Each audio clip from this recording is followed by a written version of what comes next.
Yo, how's it going, bro? I hope everybody can hear me. I've had some technical issues lately. Let's see if this works. How's it going, bro? Yeah, this works. Everybody can hear me. I've had some technical issues lately.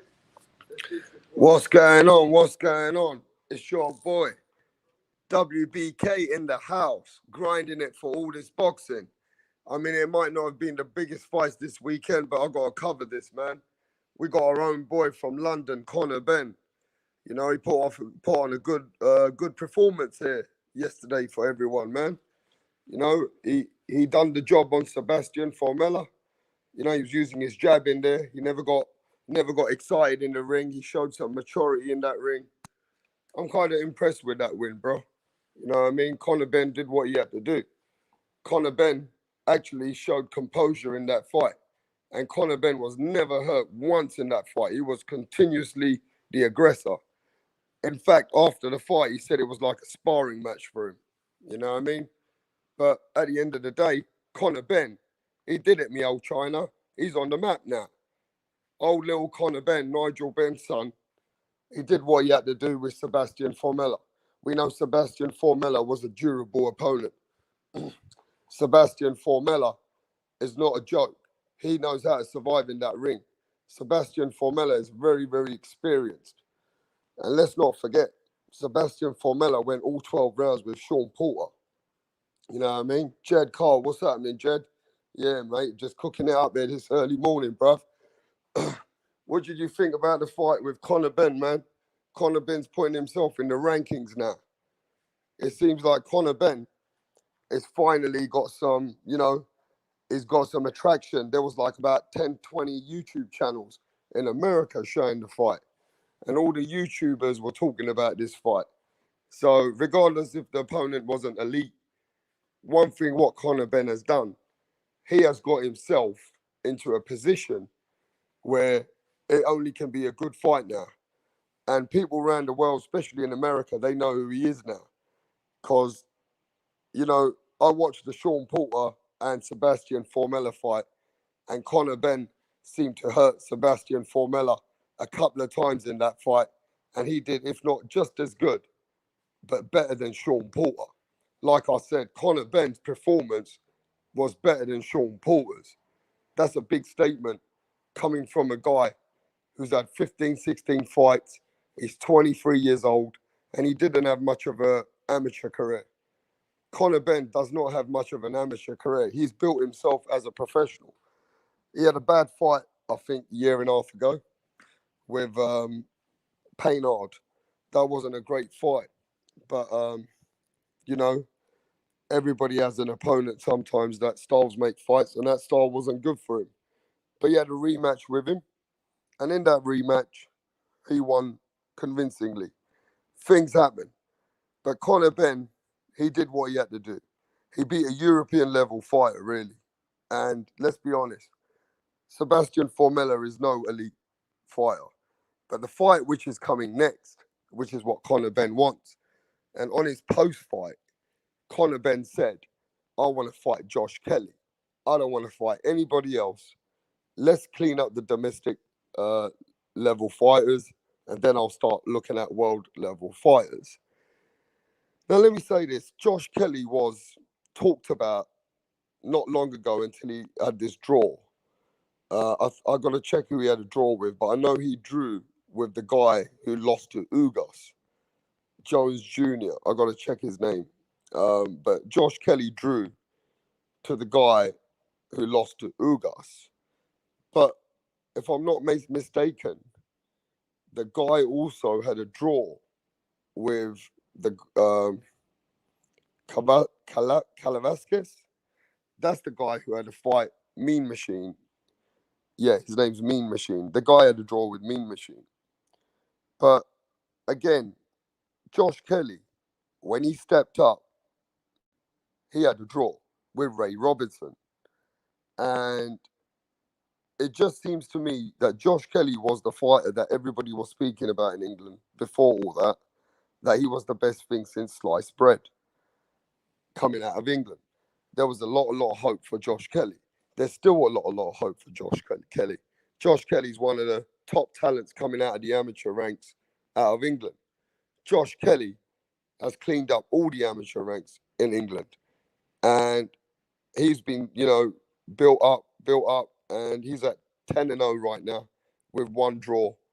And when he stepped up, he fell short.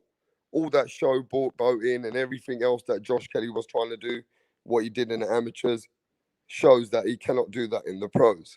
His showboating is limited in the pros.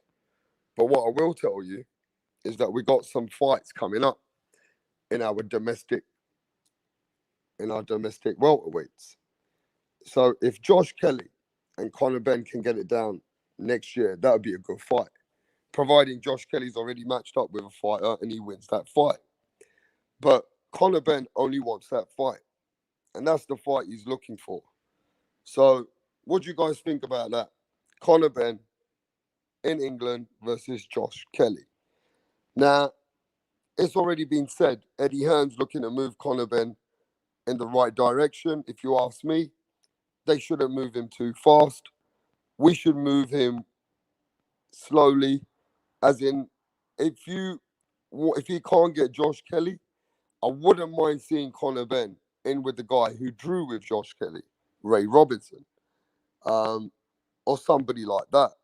But as far as an Ugas or Lipanez or even a Sean Porter, Conor Benn, I think, is 2-3 fights away, at least in my eyes, until he can step up with a Sean Porter. At least 3 fights. But, even a Ugas for the WBA regular title, I think that's what he has. You can go for something like that. Or right now, he has to move slowly, shouldn't move him too fast, let him build up with a couple more fights, and then let Conor Benn fight someone in the top 10, whether it's in the IBF, WBA, wherever they want to get him a good fight. But again, I just think these fights that we're looking for, it ain't going to happen immediate in the future, but definitely within a couple of years, I can see Conor Benn fighting one of those guys, which I just mentioned to you, one of those elite welterweights. But, the undercard was more or less, what can I say about the undercard? Tom Little tried to stay in the pocket. Wrong move to do with Alan Babbitt. But, where is Alan Babbitt really? He looks like a domestic fighter to me too. Alan Babbitt looks like somebody who just has aggression and power. And he's coming across a man like Tom Little, which, is a journeyman if you really think about it right now. And if he comes across even like a Derek Chisora or even another fight, like Derek Chisora would beat Alan Babbitt in my eyes. There's many other fighters there in the heavyweight, which I see with way more attributes and way more skill than Alan Babbitt. But really and truly, we've had a good, it's not been the greatest weekend with boxing, but I've got to cover these fights. They're in England, so I have to cover Conor Benn, Sebastian Formella. And for me, that was a good statement from Conor Benn, a very aggressive performance. He did himself good. And I think the rest of the fights now we're looking forward to are coming up next week. There was another fight on Fox, PBC in America, with Javier Fortuna. Javier Fortuna knocked out the dude. No, he didn't knock him out. It got stopped. The ref stopped it, but he did drop him a couple of times prior till it got stopped. Javier Fortuna seems very strong in that fight. He seemed like, from the let-go, the guy was very aggressive in that fight. But apart from that, we've had these weekends of boxing, and, at the end of the day, we've got to cover these fights. We can't just cover all the, super fights. We've got to cover the fights which are non-world title bouts, domestic bouts, European bouts, or whether it's even a fight just for not a title at all. We've got to cover these fights. At the end of the day, it's boxing. And as far as I'm concerned, you've got to keep an eye on these fighters, because these are the fighters that are going to be coming in with better fighters soon. And that's when, that'll be a much more bigger showdown for these fights that we've seen today. But Conor Benn, again, I'm happy with his performance. I think he did all right. he definitely did better, good considering to what Sean Porter did with Formella. So it wasn't a bad performance at all. It was very strong in that fight. But as the fight's coming ahead for next week, we're looking forward to the fights now for next week, which is Joe Joyce and Daniel Dubois. That's the one where we're really looking forward to in England. Both unbeaten fighters. And I think that's going to be a really good showdown. You guys are going to be really happy with that. Let me just send the link. Jed Cole's in the house. I think I'm technically all right today, Jed. I'm just doing a test run right now on the Conor Benn fight, Jed, because my, as you know, I've had technical issues the last couple of days. A lot of people have had technical issues in streaming, and Ben has made some Jed, he's definitely made some big improvements. I'm really surprised he came in with a mature performance. And he didn't get, excited in there. And, when he had Sebastian Formella hurt, he didn't go all out guns blazing and kept himself open. That was a good performance considering if you've been watching Ben's career, you'd understand what I mean. There's been times he's been very, very left himself vulnerable in that ring, and that was not the case today.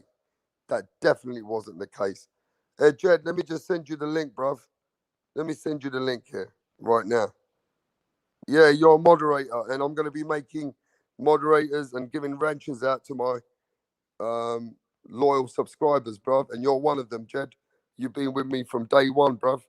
And, even though some of the times it's all different times to when I start my shows, considering to all my American audience and European and Australian audience and around the world, sometimes I could come in any time, any place. So it just depends. I don't have a set schedule when I'm going to come on. It just depends when I'm coming on.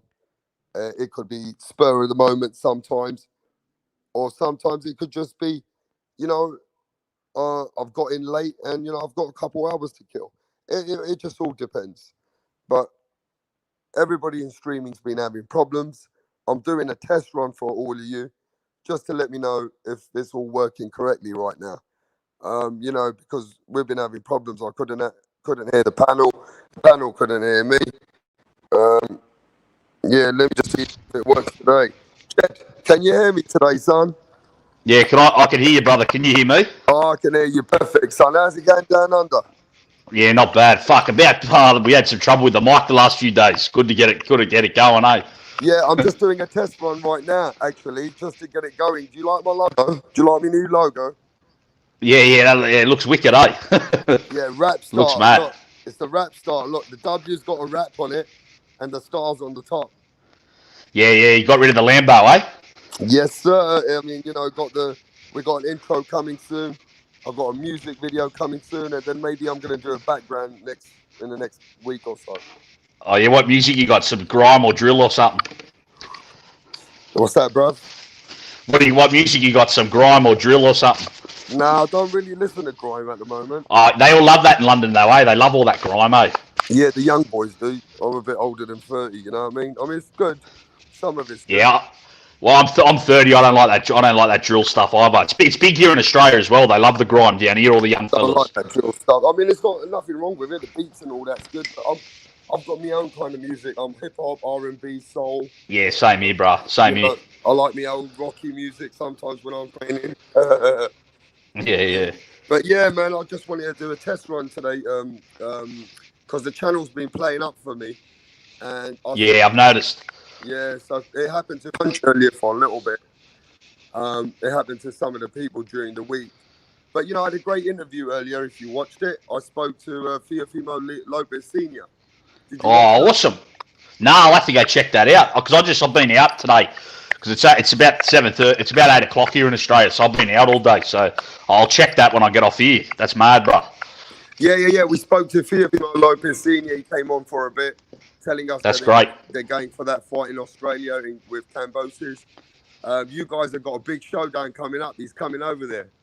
Oh, I'll be there. I'll go there for sure. I'll be at the fight 100% if it comes off.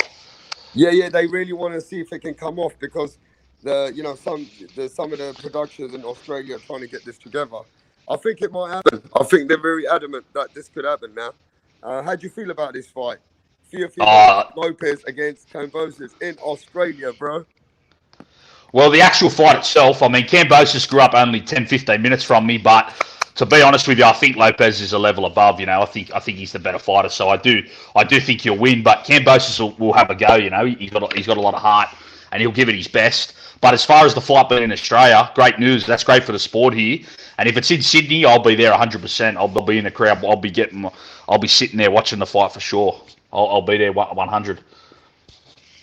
Hey, if they have all the crowds over there, mate, and everything's all good, and there's no more, problems with the quarantine, I might come over there myself.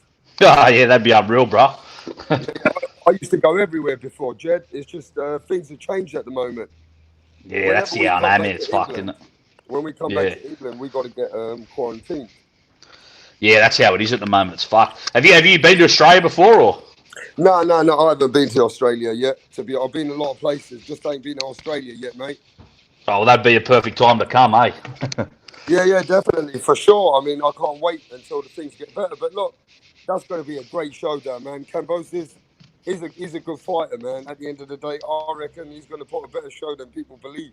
He could. He'll give it a. He could win a few rounds. He could win a couple of rounds in there for sure, mate. And you'll be surprised. I mean, it's in his own backyard, right? So it might boost him up to give a good performance. And that's it as well, bro. The fight being here will favour him because the refs might let him fight a rough fight like Porn did Pacquiao. Like the ref. So being here in Australia, that'll favour him as well because the ref will probably let him get away with a few things like Horn was against Pacquiao. Right, definitely. And there's different. Right, look, when you go over there, the best thing for him is got to stop it. Otherwise, if he goes to points and it's like 5 rounds, Kambosos and 7 for Fimo, it might go the other way in Australia. You never know. Yeah. The Aussies might try and rob him down here, bro. Hey, look, it happens all over the world, man. Fucking oath, yeah. Yeah, but if you're getting all that kind of money, you're talking about $7 to $10 million he's been offered, nearly. Oh, well, man, that'd be great for the sport here, bro. If that could come off. And you know what they should put on the undercard? Maloney against that Franco, the third fight. They should put that fight on the undercard. Oh, that'd be great, eh? Yeah, that'd be perfect. Oh, well, I want to let you know. I want you to tune into Punch's show on Monday. Andrew Maloney's coming on for about 30 minutes, and he's going to be talking to everyone. Oh, that's unreal. That's good, man. He's coming on to Punch's show on Monday evening in America, Monday evening America. So I don't know what time it'll be there. How many hours you forward from States? Well, I think about nearly 20. I think it's something like it's 8 o'clock here now in the night, Sunday night. Oh, okay. So, yeah. So you can work it out if they're going to be having it on Monday. I'm sure. Yeah, I'll be able to work it out. Yeah. Yeah, so that's going to be a good one. With Andrew Maloney's trying to get that rematch back again. He got robbed in that, but robbed blind. Yeah, I hope he gets that rematch, mate. I really do. Fucking deserves it. He deserves it, doesn't he? Yeah, I thought he was really starting off he started off amazing. Like he was the world champion there, and we know that he wants that title back. You know what I mean? Yeah, and he deserves after that was one of the worst robberies we've seen for the last few years. So, what's right is right, and he deserves to get that guy back in the ring. Yeah, definitely. But what about old Conor Benn, which they were knocking him off a year ago when he had that bad fight with Paynard. I mean, everybody has a bad fighter in there, and they were knocking him right off and saying that he might not be good and all this. I mean, at the end of the day, that was a whole different performance. I was really surprised to see Conor Benn be that mature in that performance. How do you feel? Yeah, I think he's made leaps and bounds improvements. He actually, because I think he lived here in Australia a bit, Conor Benn, with Nigel, because Nigel lives out here.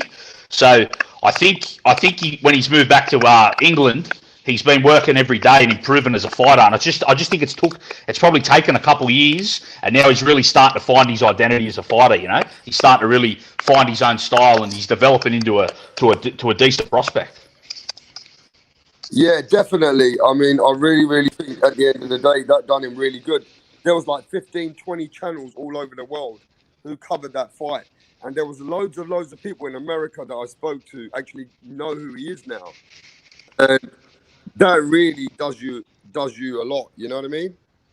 Yeah, he definitely. Yeah, I noticed that as well. A lot of US channels were showing interest in it because I think they also remember his old man because his old man bashed up a few Americans. So his dad was one of the fighters back in the day that had like one of the British fighters that gained a lot of respect off the USA fans off just through his wins over Gerald McClellan and even Iron Barkley. He went over to America and he knocked out Barkley in a round back in the day. Nigel Benn.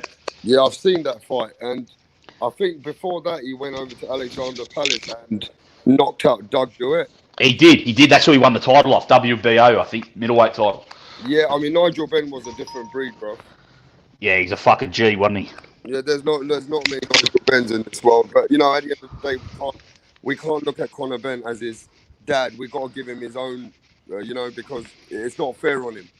Of course, yeah, every man has to be judged on their own, yeah. I'm going to be honest with you. If that was Nigel Benn, he would have put Sebastian Formella to sleep.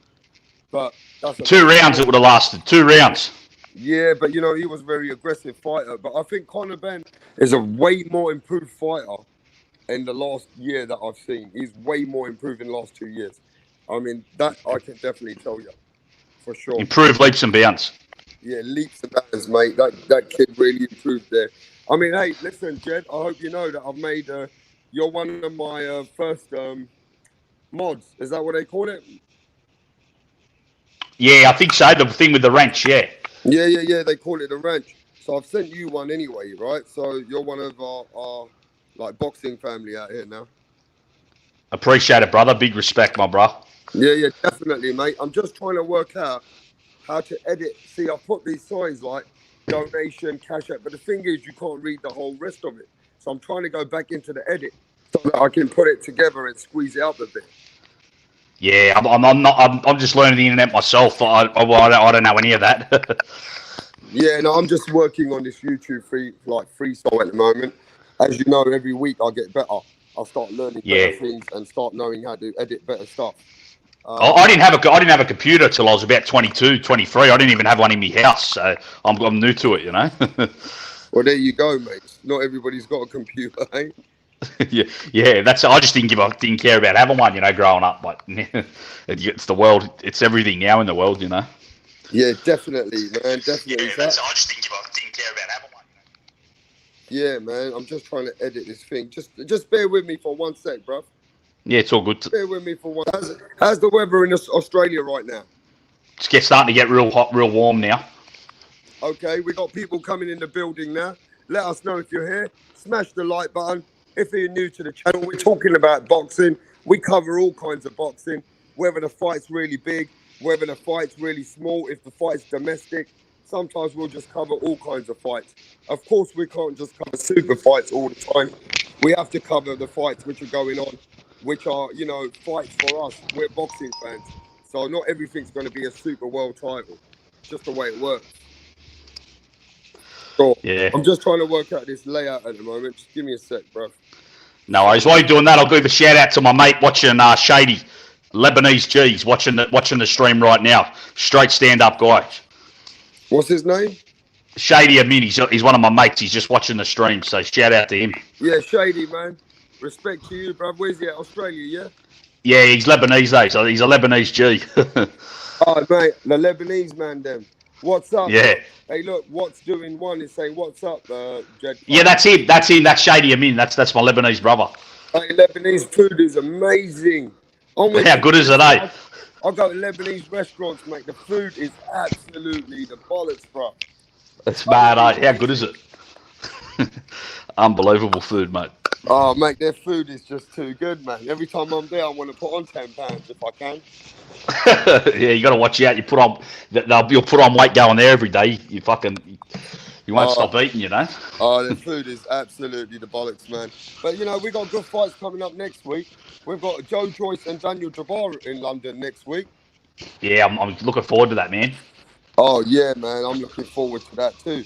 But, you know, just coming off of that Australia showdown, I'm just letting you know, Jed, Fiafimo Senior, he spoke to me in person, and it seems like that fight is coming. So you lucky in Australia now. You got maybe some good fight coming up there. And after Yeah, sorry, go ahead. I'm just saying I'm pumped, bro. That's great news for the country to bring a fighter, because I think Teofimo is a special talent, that kid. So to have him fight in our country is great for the sport. Oh, that'll do everything. That'll do right now, especially after everything what everyone's been through. We need some lift ups in the sport. You know what I mean? Yeah, definitely, man. Definitely, and like I said, great for the sport in Australia to have a talented fighter like Teofimo come here. Oh, for sure, bro, for sure. Hey, listen to this one. So next week on a Saturday, uh, we've got this Roy Jones card coming in America with Tyson as well on the same day. Daniel Dubois, Joe Joyce. But Yeah, I know. it's crazy that they got that fight going on.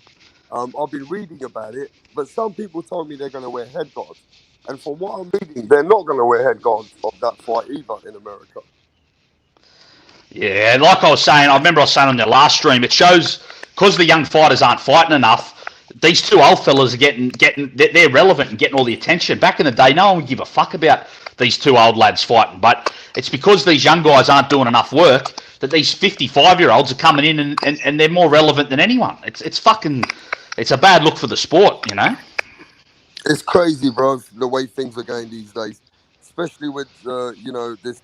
Like I said, this COVID slowed everything down, and some of the fighters are not fighting because they either don't have enough time to prepare for the guys, or they don't feel like this is the right time for them to fight. But you got to stay active, Jed. You know how this game works. You're only as good as your last fight, and you got to stay relevant and active.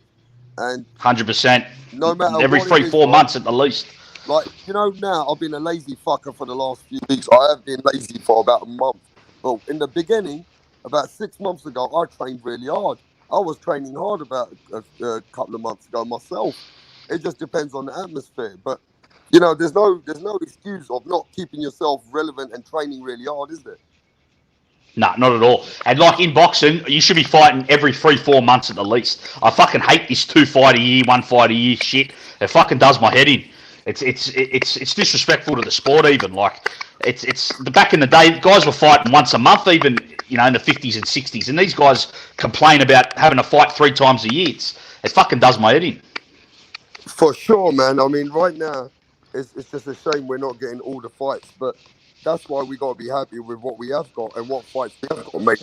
I know people were getting pissed off that Canelo's fighting Callum Smith. Well, at least he's fucking took a fight, and so is Callum. Yeah, that is true. That is true. I would have rather saw Caleb Plant though. I was more interested in that fight. What do you reckon? Yeah, a lot of people wanted Caleb Plant. I mean, they feel like Caleb Plant's got a tricky style. Exactly. That's what I thought. Yeah. And, Caleb Plant I don't think, is happy to come in the ring with a short space of time. Do you blame him for that? Not really. But because if you look at Canelo, he always struggles with fighters with good movement, like Austin Trout, Lara. They were like he always seems to struggle cutting the ring off, and he hasn't really fought a fighter like that for a while with real quick feet, good movement, and a bit of tricky movement. So I was interested to see how he would deal with Plant's style. I still think Canelo would have won, but it was a bit interesting. I just think Callum Smith. I think that's a straightforward win for Canelo. I think Callum Smith will give him a decent fight, but I think Canelo will stop him by about the 10th or 11th round.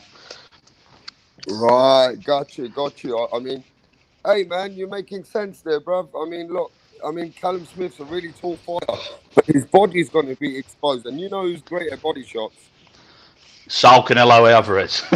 And you know who's got a granite chin? Saul Canelo Alvarez. I'm trying to make an argument for Callum Smith because in boxing, you've got to look at every other way another fighter could probably win, even if the fighter's better than him. That's boxing. So you got to think outside the box for sure, yeah. Right, so I have to. But the way I look at Callum Smith, he definitely has to use his reach, his jab, his 1-2, and every time Canelo tries to come in or set something up, because Canelo's going to have to come.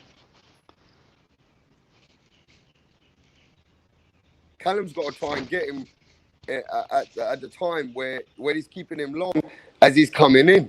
Now, that's not going to be easy. Because, Canelo knows how to deal with fighters which are bigger and taller than him. Right? Exactly, yeah. And Canelo's an amazing fighter in the inside, too. People don't realise. Especially at mid-range. Yeah, I mean, Callum Smith, mate. Listen, the funny thing is, bruv, the fight's in a couple of weeks, in a few weeks, and they just announced it. That's it. That still is exciting for me. You know what I mean? It's happening now. Yeah, it is. Yeah, well, Canelo, they always announce his fight pretty close to the date. I've noticed that happens a lot. You know, like they announce it. They really take their time and they announce it not far off the date. That seems to be the pattern with him. Because I remember with Kovalev, that was only a couple of months at the most before when they announced that to when they fought. Hey, love H8 says, yeah, Canelo is really quick. And one of the quickest counter punches around. He can't wait for this fight. Look, who do you think is going to set the pace? Canelo, right? Definitely, yeah. It's going to be Canelo who sets the pace from the upstart? I think so, yeah. I mean, listen, what could you take? What confidence could Callum Smith take?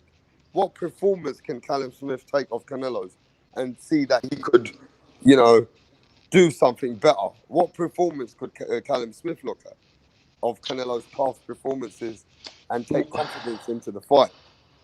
Well, I don't know.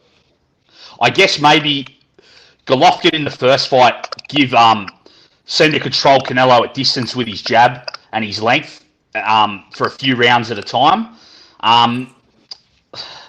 Also, that's the only way I really see Callum Smith winning because, like you said, up close, I think Canelo will eat him up at mid-range or on the inside. I know Callum Smith's a good body puncher himself, but I think he's too slow and stiff. I mean, I think his only chance is to, like you said, control the range and maybe catch Canelo coming in and gaining his respect that way. But I just can't see him winning at all, really. But I mean, obviously he can. It's boxing; anything can happen. But I really think Canelo's a level above. I think Callum Smith wins a few rounds in there, bruv. I think in the beginning he might make it tricky through his range, through his jab.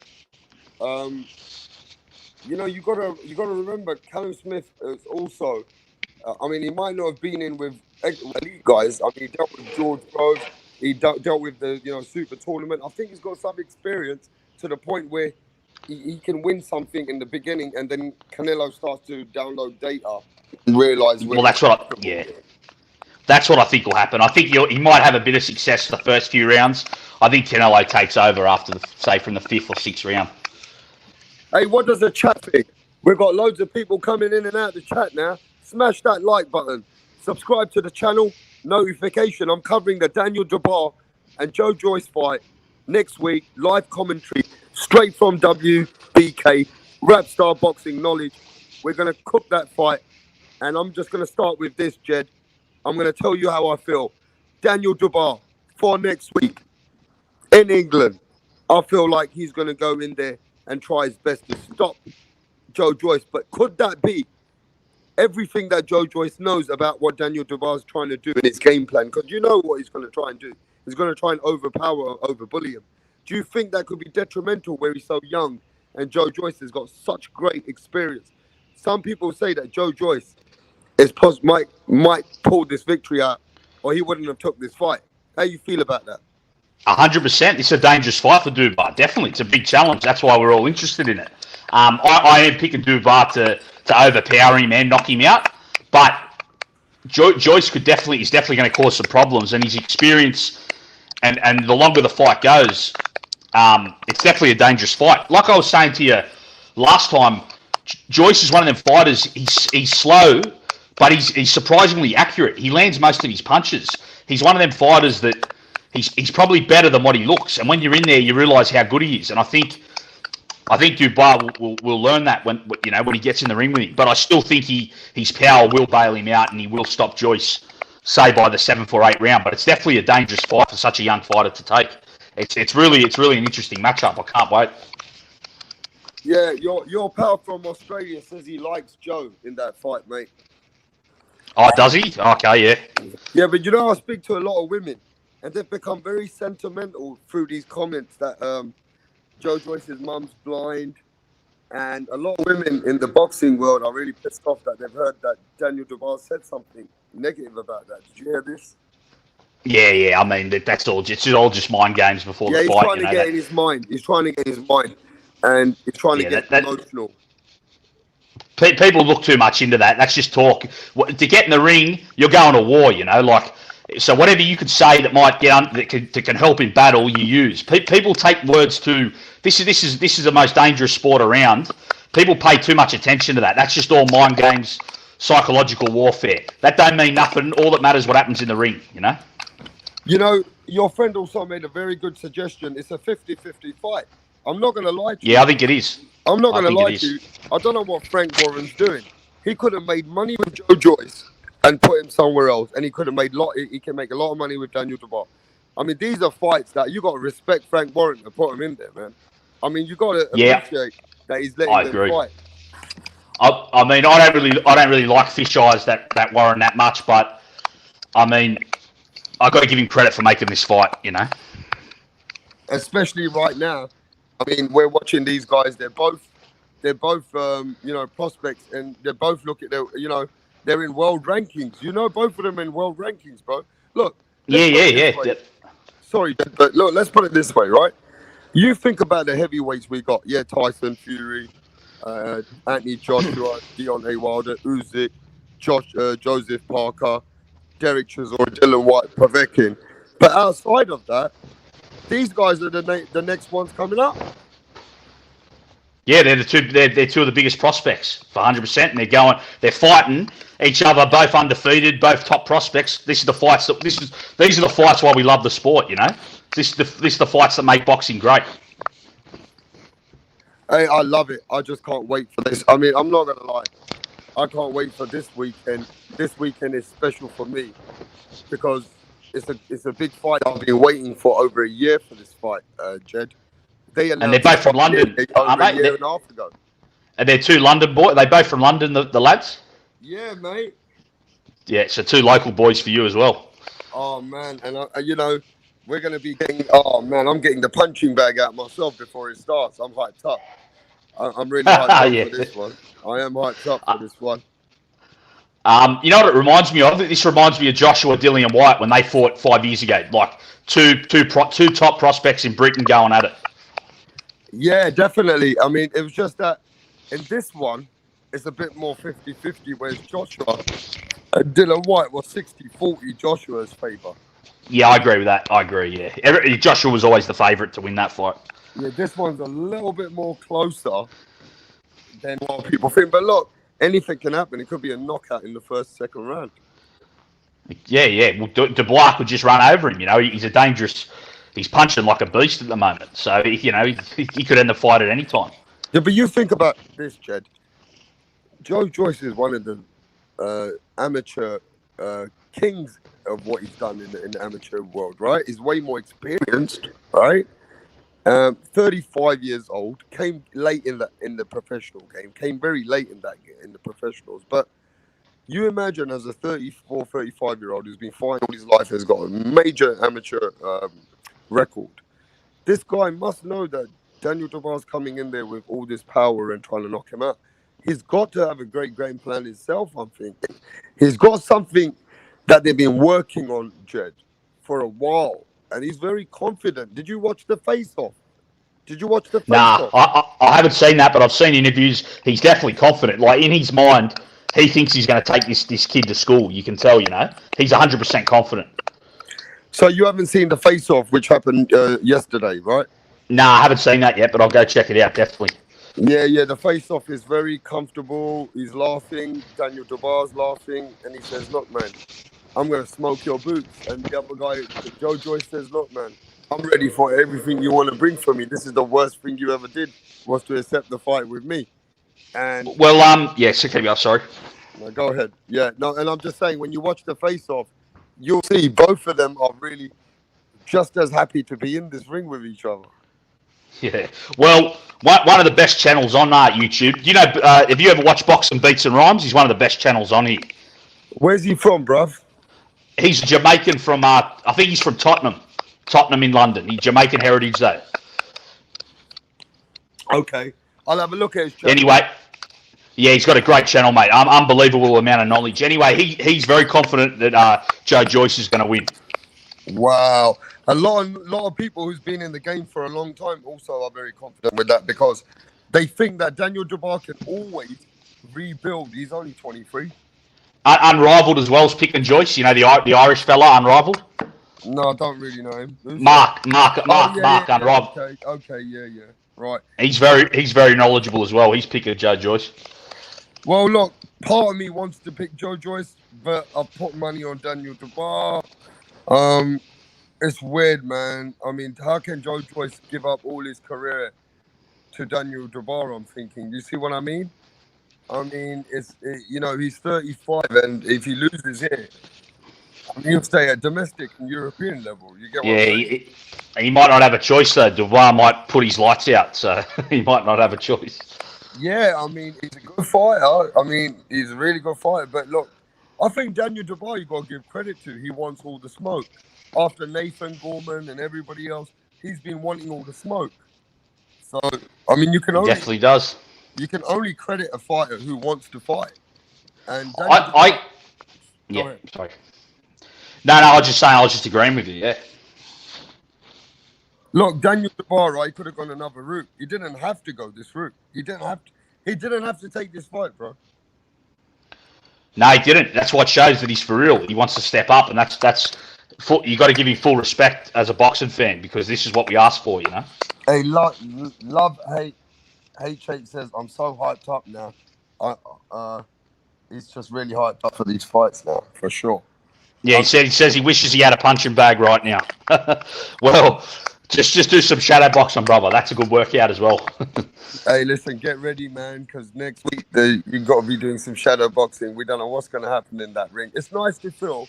It's nice to go into a fight and know, wait, let's get ready. What's going to happen in the first, second round? You know what I mean? It's like it feels good to be watching a fight like that after a while, you know? Fuck, I'll tell you what, bro. I can't wait for that fucking Errol Spence Garcia fight. I'm pumped as for that fight, lad. Oh, mate, I can't wait. I'm setting up my podcast room. I've got a 2-story apartment, right?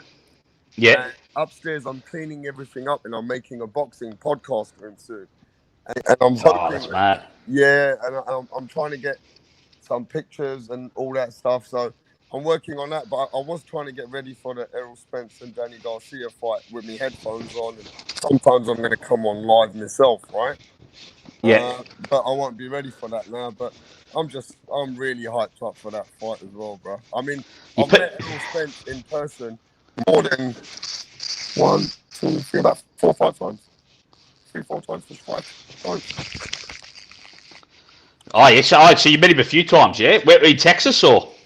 Yeah, when I came over to Texas, I stayed there for a while, and then I was in a holiday around. I was with my girlfriend around America, and what I did came there for the Mikey Garcia and Errol Spence fight, and I met Errol Spence before his fight. I went to his gym where he trains. Is that Oak Cliff? Oak Cliff, where he's from? Say that again. Is that Oak Cliff, the neighborhood he's from? I keep losing you. Are you away from the phone or something on the speaker? Yeah, can you hear me now? I can, but you sound really like, not like, I don't know, a lot of static. Yeah, it might be the headphones. Okay, well, look, I'll come back in and out. Yeah, come back in. Yeah, so like I said, man, those fights coming up. Daniel Dubois, Joe Joyce. I'm hyped up for that fight coming up on the weekend. And then we go over after that fight into America. I don't know what's going on with the American card. It's got the Tyson and Roy Jones. Then you've got Jake Paul against Nate Jones. And then you've got Badu Jack fighting another guy. Badu Jack's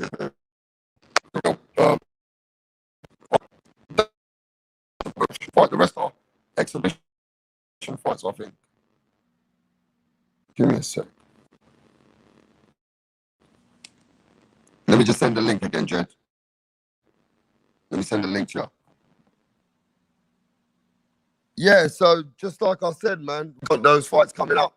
But again, with whatever happened today, we're good with Conor Benn winning. Conor Benn's known around the rank now, around America now. The always know who he is. Conor Benn put himself on the map after beating the same guy that Sean Porter beat. And Conor Benn put a slightly better performance in than Sean Porter. So that did a lot for his credibility there. But yeah, just like me and Jed were saying, man, that Errol Spence and Danny Garcia fight, that's definitely a fight. It's definitely a fight that everybody's excited about this year. Danny Garcia, Errol Spence. One man. For sure. Give me 1 sec. Let me just let Jed into. Let him into it. Yeah, can you hear me now? Yeah, I can hear. Can you hear me? Can you hear me? All right. Oh, you're much better now. Yeah, you were sounding like E.T. You know, like E.T. or something. Yeah, fuck. We can't get away from these mic technical problems. No, that's why I'm setting up my computer, microphone. I can't be doing this on the phone too much, Jed. I'll be growing every week. I've got thousands of fans now. I've got about 300 messages I've been going through. This shit's growing by the day, bro. Yeah. Also, I think I got to get these headphones. I think I fucked them up the other day. I've got to get better headphones as well. I think I've done some damage to them. Yeah, man, it's been crazy out here, man. Yeah, my headphones are fucked as well because I went to the beach and I think I like wet them when I was coming out the water. You know, fucked them up a bit. Oh, you did? Yeah. Oh, okay. Well, you sound all right now. But look, yeah, Jed, I got to tell you, mate, you seem like a very knowledgeable guy. It's nice to get, you on the panel. And that's why I gave you a wrench. So, I'm going to have like about a dozen people who are going to look out for me. So if you ever see really bad trolls don't take them off. But if you think they're being really, really crazy or, going to jeopardize our channel, then I'll give you all the rights to, take them off if you have to. Yeah, no worries. Yeah, no worries, mate. But I know there's a lot of stupid people out here, and they don't stop. I just don't want racism too much. Leave that race shit off out of boxing. I fucking can't stand it. Leave that race shit out of the sport. It does not. That's too much of that shit. It's corny as. Yeah, there's too much racism in the sport right now, bro. Especially. People aren't even looking at boxers. They're looking at the colour of the skin of some lad. That's what they're literally looking at. They're not even looking at the technique, the boxers in the ring, what they're doing. They're looking at their fucking skin colour. Yeah, and not only that, I was going to do a show next week is like, why is there so much racism in boxing on social media and YouTube, right? On YouTube. And I just want people to debate about it, but be sensible about it, you know what I mean? So we can come to some conclusion of why you guys have to be so narrative and go in channels and start to act like, and act pathetic. It's a touchy subject, them shows are always a risk. They can always go out of left field at any moment, it's a touchy subject that. Yeah, but I've got to touch on all these subjects because Of course, but I've got a strong personality and I've got thick skin. I've not come into this YouTube to not try and put respect in the game. The reason why I came in this YouTube thing is when I came on the channels and podcasts, they were kicking me off and calling fighters trash, tomato cans, and swearing at all the fighters and stuff like that. And I thought to myself, a cheek of you being so disrespectful to the sport, And I said, just wait till I come on my channel and I'll try and put that respect back into the game a little bit. You know what I mean? Yeah, well, once you get in there and spar and stuff like that, you start to realise how fucking hard this sport is, and you kind of watch your mouth a bit after that, and you realise that it's much easier said. It's easy to talk about boxing than to actually do it, Oh, for sure, mate. These people who make these comments, they've not even been in a ring for more than 30 seconds. They've never been in a ring, put it that way. No, they haven't. Yeah, and then they make disgusting comments on fighters. And if they don't see a great performance, he's trash, he's a motherfucking bum, he's a scumbag, they should shoot him. I don't know what I've heard. I've heard all crazy shit.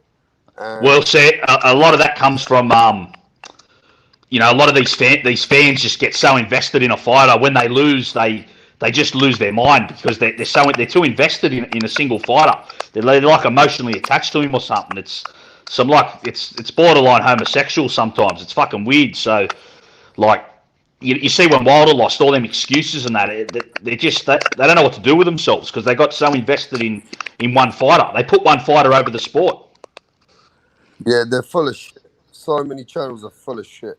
But you know, at the end of the day, that's why I got sick of it, because there was only a few channels out of so many I saw that were keeping boxing real and boxing alive and giving respect to, like, even Andrew Maloney, understanding what boxing is. So even if he got robbed, you're going to cover it right there in America. You're going to cover it in Australia. I'm going to cover it from London. Everybody should be covering the same stuff, you know?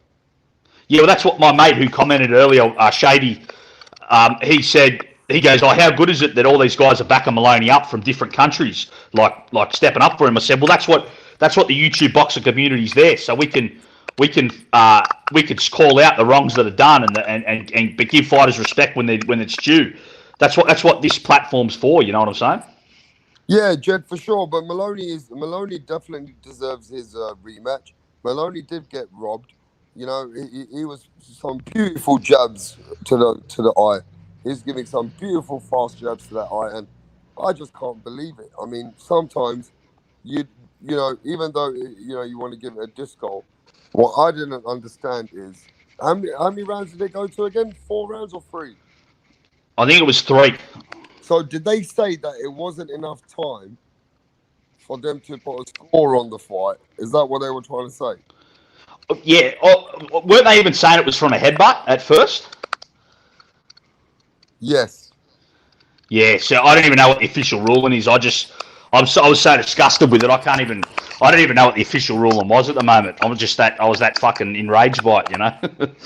Yeah, I mean, I personally think that's made a big thing for Maloney's put a big thing out there and shown that sometimes you definitely don't get treated fairly. We've been knowing this, but that was fucking ridiculous. And now I think he should get his just dues. Now I think because of what's happened, he'll get the eyes are on him. Like, he's got a lot more people interested in him too, if that makes any sense to you. Yeah, give him a lot more shine around the world. Oh yeah, because people weren't talking about him even if he had won like the way they're talking about him now. Yeah. Yeah, sorry. He's been robbed, and when you've been robbed so obviously, it only makes fans become fans of this guy.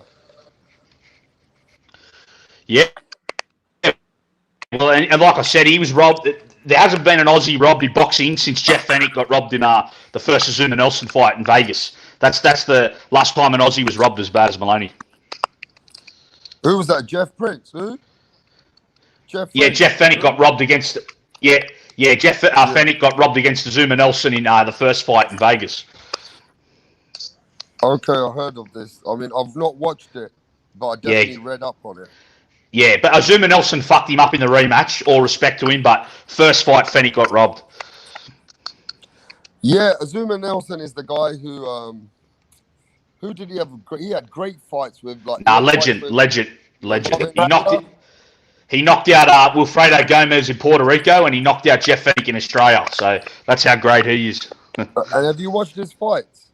Yeah. I've watched a lot of his fights. Incredible fighter. Yeah, the professor, they called him, the professor. Give me some fights to watch of Azuma Nelson's. Yeah, watch. We'll start off with the Jeff Fennick #2 and the Wilfredo Gomez fight. They're his 2 biggest wins. Right, I know he lost to Salvador Sanchez. Oh, Salvador Sanchez was the man, huh? Yeah, and Pernell Whitaker beat Azuma Nelson as well. Yeah, somebody made a documentary of Salvador Sanchez, and I was watching 30 minutes of it. I mean, yeah, man. These guys were world champions fighting for world champion at 17, 18 years old. I know, that's how great the sport was at a time, you know. How the fuck are you fighting for 17-year-old for world champion? Yeah, it's mental, eh? That's crazy. You're a little kid. Yeah. And if nowadays a 17-year-old came in the rankings, I don't think they'd sanction it. Yeah, I don't even think they would. They'll say he needs to be with his mum for a bit, no? Yeah, that's right. He needs to go back to school. That's crazy in the old days how these fighters used to fight for world titles so early. And they used to, and then they used to have a mandatory challenger, then fight another world champion. I mean, we got these fighters today, they want a red carpet now. They just want a red carpet. Yeah. I mean, it's crazy, man. So, before we got cut off, you were telling me, so where did you meet Errol Spence? Was it in Texas? Yeah, I met him in Texas. I went to the Mikey Garcia Errol Spence fight, Yeah. and I got friends who live in Houston, Right, yeah. and where the twins are from, the Charlotte. So what I did, Charlo brothers, yeah. yeah. So what I did, I ended up. Funny enough, when I was around there, I went there about 3 weeks before the fight was, and then we were staying around Texas. And I ended up going to the gym where he trained at because I wanted to go and do some training. Okay, And yeah.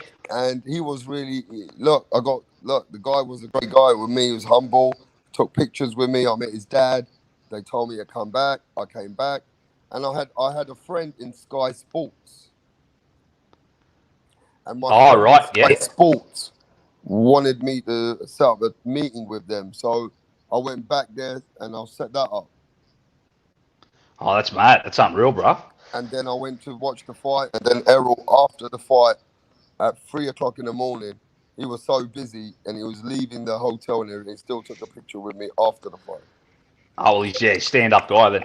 Nah, he's a stand-up guy. I mean, I've met Deontay Wilder. I've got all this on videos. I've got videos. I've got pictures. I've got everything. I might even make like one of those things one day where all the boxers I've met and like This, some kind of an edit as a video. I think he's from Dallas though, Errol Spence, I think, isn't he? Yeah, he is. Yeah, there's some wild shit going on in Dallas at the moment. I saw some rapper got shot on the highway. Did you see Yeah, that? Fucking he lives in some place called DeSoto, right. Texas. That's not in Dallas, but not far from there. And the rapper you're talking about is Little Mo. Yeah, that's it. That's his name. Yeah. And that Boosie got shot as well the other day. I think Yeah, he's all the yeah. rappers around there and all these guys in the clubs out there, they get shot because they're in a shooting-free country, aren't they? And then and you know how it is. It's like everybody wants your throne. Yeah, and it seems these rappers from the south there are fucking lunatics, you know? They don't fuck around. Yeah, but I don't understand. They keep going back to get shot when you know you've been shot before and shot before. Why are you going back down to those places? Yeah, it's insane, isn't it? If you got that kind of money, they don't need to stay within that kind of environment or the hood. Or maybe that's what makes you relevant, doesn't it? Yeah, they can't get out of that lifestyle though, I guess. But yeah, it is insane. Yeah, I mean, Errol Spence after the Mikey Garcia fight, he was going a little bit off the wagon. Even though I met him, he was a great guy. But you can see him in the clubs. You can see videos of him out there. You've seen him, I'm sure you have. And Yeah. you know, uh, I'm just, like I said, he's come back from a life-changing situation. He nearly died. At the end of the day, mate, as far as I'm concerned, that's another chance. And he's coming back with, this time round, you haven't seen any videos of him fucking around.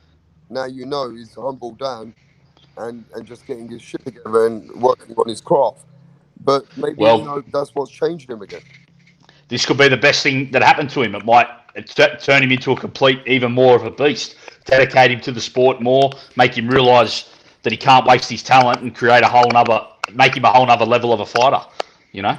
Yes, if you've checked my channel, you'd see that Tank Davis was drunk and he was right next to me. And All right. Yeah. did you see that video of mine on my channel? Nah. I'll get. So it's on your channel now. Yeah, I've got 1.3 million views on that. All right. Fuck it. I'll go have a look for sure. And if you see him standing, right, you'll see he's like moving left and right, like he was pretty fucked. And Yeah. I was in the same hotel as him. And every time I was going in and out, I bumped into him a couple of times. So this time he was being a bit crazy. He didn't even know that I had a video recording until I tried to record Adrian Broner, and one of the guys, another boxer, Richard or something, who hangs around with him, he started getting really leery. Why are you taking videos? And I said, listen, I'm taking fucking pictures.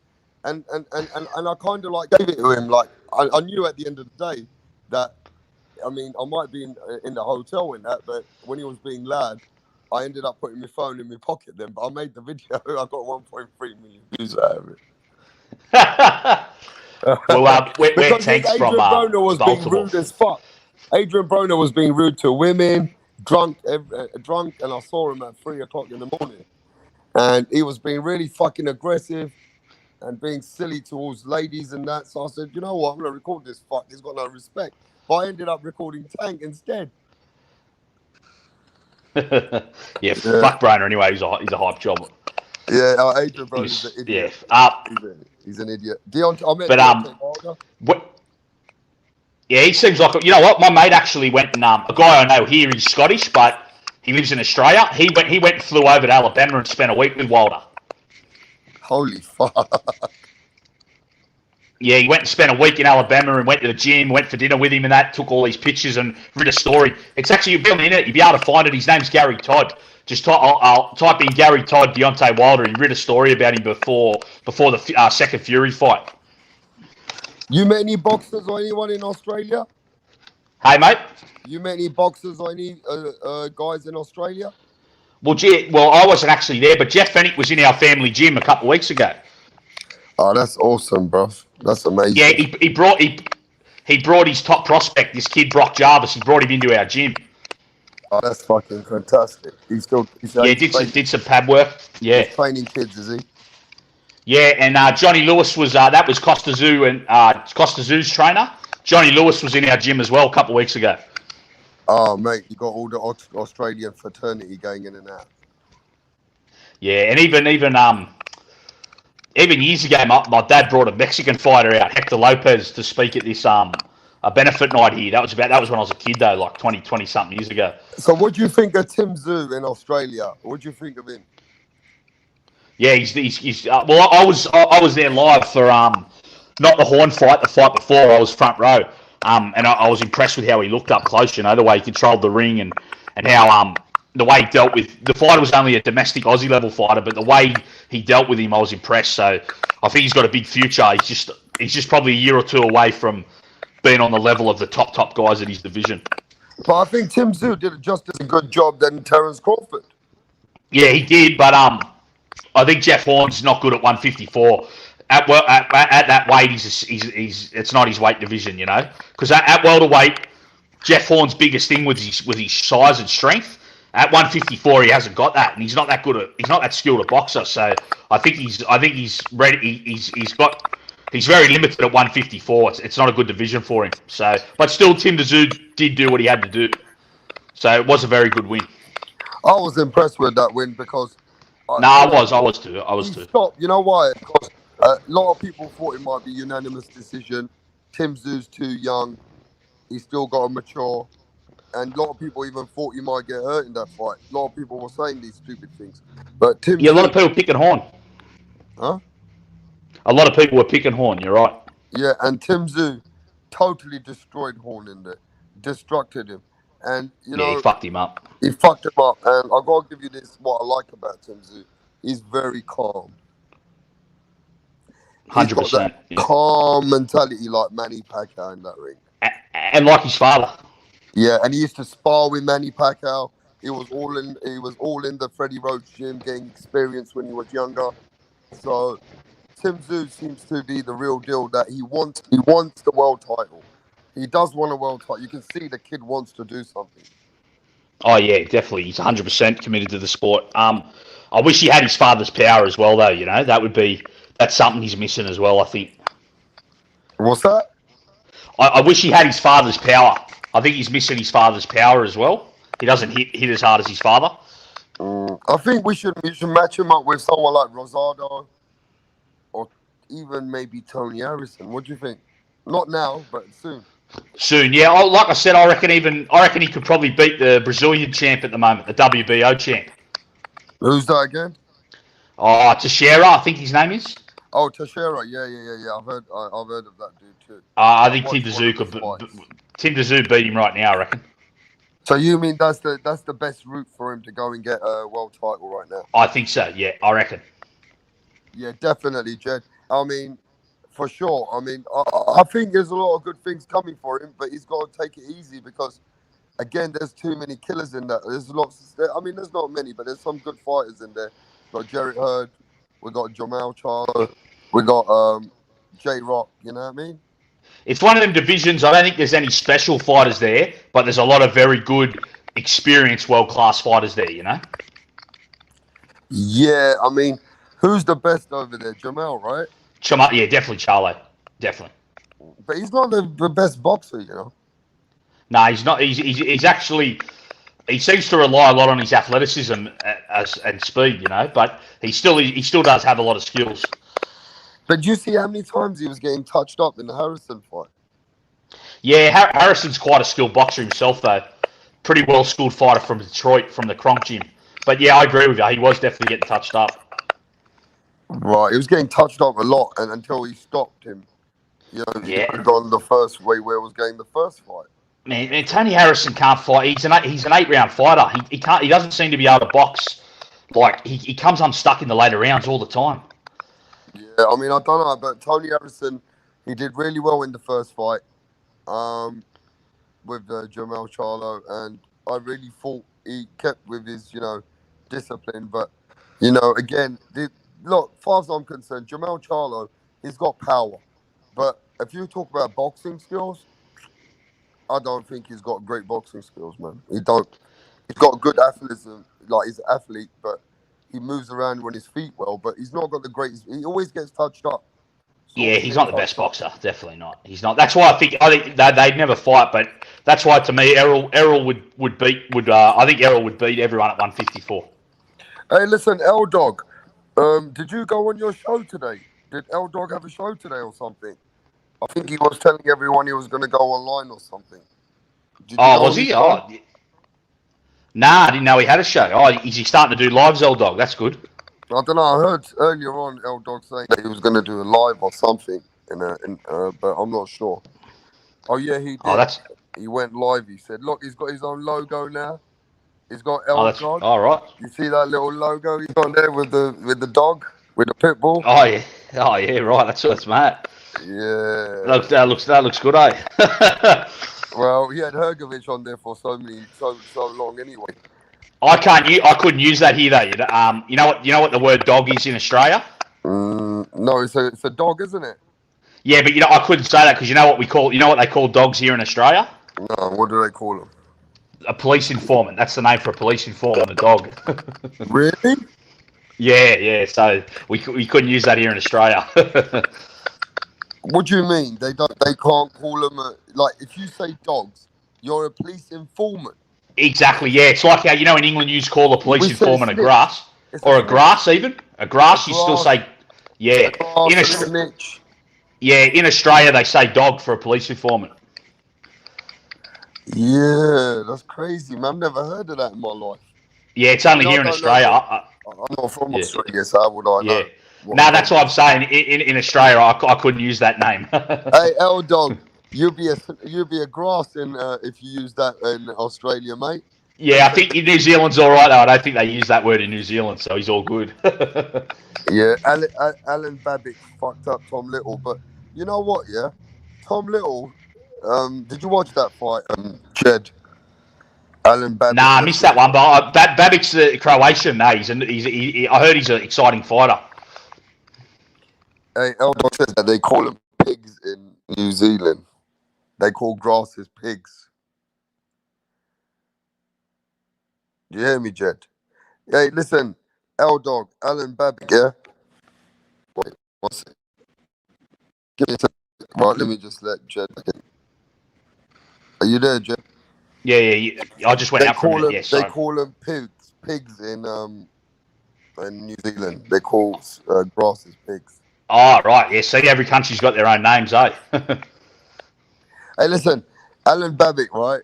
He's exciting at the moment, right, Jed Carl? Yeah. As soon as he fights an old Derek Chisora or someone, it's lights out for him, bro. It's over for him. He just got a bit of power and he's getting through the people which are like are outside the top 20. You know what I mean? Yeah. What I've heard, I haven't seen too much of him, but what I've heard, he's pretty much a brawler.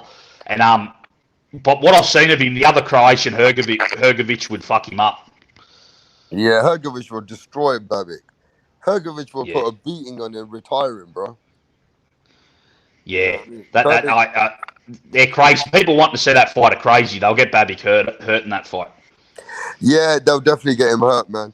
But give me two fights that you'd like to see Conor Benn in right now. Number one, 100% Josh Kelly. I think that's a brilliant fight for which is UK why boxing. I said Josh Kelly first. And would you be happy with after Josh Kelly straight to Ugas, or Would you want him to fight? Oh, What about nah, that guy? What about Ray Robinson? That'd even be a tricky fight. You know what I wouldn't mind actually? Josh Kelly and me. Exactly. You read my mind. Great minds think alike, brother. That's exactly what I was thinking. Yeah, that'd be a fight. Let him capitalize. Try and do a good performance on that guy now. I've actually got a couple other fights as well. Abanesian, I think his name is. Do you know him? Yeah, look, L Dog said what I said. Josh Kelly and Ray Robinson too. He thinks that Conor Benn could be ready for Ray Robinson after Josh Kelly. You know. Yeah, I think that's. Yeah. Isn't that the victory that Josh Kelly didn't get? Josh Kelly, he drew with Ray Robinson, right? That was a draw. Yeah, it's a draw. Yeah, I understand now. I got ya. I think Ray Robinson's a Philadelphia fighter. I think he's from Philly. Is he really? Yeah, because I remember I seen him. There's a UFC fighter, Eddie Alvarez from Philadelphia. I remember before the McGregor fight, before he was going to fight Conor McGregor, he was doing some sparring with that Ray Robinson. Hey, you know what? At the end of the day, I'm surprised you know about these kind of fighters up Philly and all that. So where do you do all your groundwork? You just check it all online, or you keep up to date with certain fighters and make sure you know what I mean? You check where they're from and stuff, huh? Yeah, I don't know. Yeah, I've just been following the sport for so long. It's just kind of like second. It just drilled in my head, I guess. You know, it's So just why I've haven't you checked got up. a channel, Jed? Why haven't you got a channel? Well, I only started because I'm not too good with the internet. I only started even doing this a few months ago, so I'm still learning it. But yeah, I might start a channel myself. You know, that's probably a good idea. I mean, you're from Australia. I'm from England. L Dog from New Zealand. Punch from America. You know, we're all over the world, and we love one sport. We all love fucking boxing. We love it. We fucking love it. We're addicted to I it. love boxing. Listen, let me tell you something, Jed. In the pandemic, boxing's kept me way more passionate. Because I'm going to be honest with you, I lost my job. Yeah. So having boxing and going back, because, you know, I love boxing as a kid, and I've been going to so many events. I just started spending more time training. So when I started training again, I said, you know what? And I started looking at a lot of stuff about boxing every day. Do you know what I mean? Yeah. And then because I was always watching stuff for boxing, but not as aggressive. I'll be watching iFilm TV, both boxing, social. I might watch something else, you know, to keep up to date with interviews and Sky Sports, and you know how it is. And then I started looking on the YouTube, and I said, wait there, YouTube is like 24 hours. It's a one channel, it's another channel. Then you got some geezer who could be talking shit. But you got to work it out for yourself, don't you? Yeah, it's like a minefield. You got to see what's all right. It's a crazy place, the YouTube boxing community, but it's brilliant, and I think it's done wonders for the sport as well. I think it's kept it alive even at stages in a way, you know. And since I've had my channel, I've had so many people from Australia. Look at L Dog from New Zealand, China. I've got messages from Malaysia. This is crazy, bro. Italy. I mean, anybody and everybody that you don't believe watching boxing, like the women are at home on our channels. Do you know what I mean? Yeah. And I'm like, this is massive. This YouTube boxing community is huge. It's crazy, eh? It's good though, because one day, imagine if my channel got big or everybody's channel, and a YouTuber wants to fight a YouTuber. We could host it on our own channels. Well, that's what some of these guys arguing online. They should get in the ring and fight. You know. Hey, listen. If you have a problem with somebody, right, and it's going too far, in my country where I come from, you have a straightener. It's a simple thing. Right.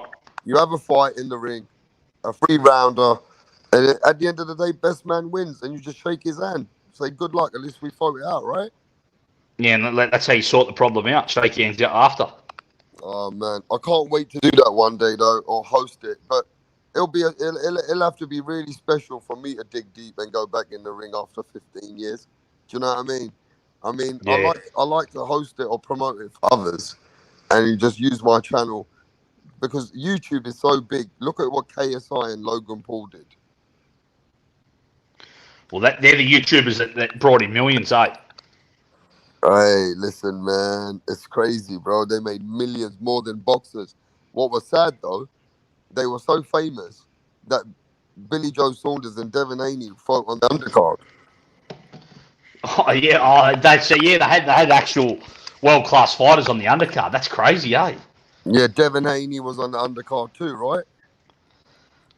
Yeah, I'm not sure because I remember you were telling me about it, but fuck, I believe you. But that's still, it's amazing, eh? And do you know what's going on soon, right? I'm gonna tell L Dog this as well. People have approached me, and I'm approaching people. We're trying to get a 24-hour YouTube boxing community going on. So let me tell you what we're trying to do. So in America goes on for 4 or 5 hours. I go on for 3-4 hours. Australia goes on for 3-4 hours, and then get another country to go on for 3-4 hours, and it's a 24-hour YouTube boxing community. Ah, that's a great idea, mate. That's brilliant. We haven't got a 24-hour channel yet, L Dog. What do you think, L Dog? I'm asking you, and I'm asking L Dog. I'm asking everyone on the chat. A 24-hour boxing channel. That's some innovation right there, brother. That's some original thinking.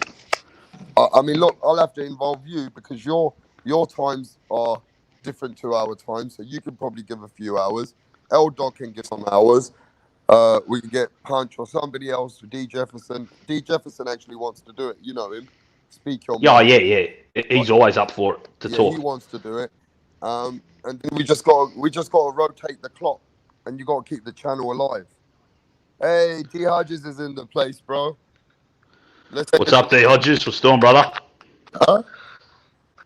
Let's just send a couple of people the link, Jed. All right? Yeah, no worries. Let me just say, Jed, tell me something. What's the next boxing fight for all the viewers in Australia? Give us something to talk about on that.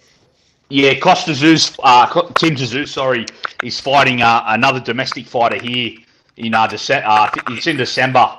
That's the big fight at the end of the year here. And Mark Hunt's fighting a football player on the undercard. But unfortunately, more people seem more interested in Mark Hunt fighting some fucking rugby player on the undercard. That seems to be getting more attention. That shit just seems to be what's going on nowadays. That these celebrities are training really hard in the gym, and they're getting the fights on for big money. I mean, look at Mike Tyson and Roy Jones.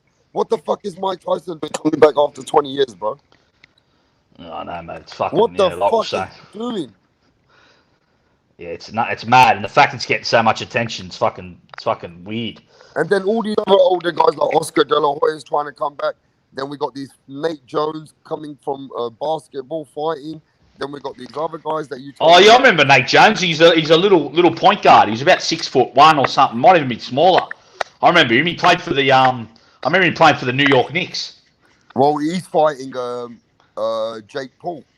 So he's fighting that YouTuber. Yeah, he's fighting the YouTuber. Fucking hell. Oh well, if they want to have a fight, good luck to them. Yeah, and they're fighting on the undercard of Mike Tyson and Roy Jones. Jesus. Yeah, that's the guy L Dog knows. That's him, Morgan. That's who he's fighting. Yeah, I couldn't remember the lad's name, but yeah, that's who Tim Tszyu's fighting at the end of the year.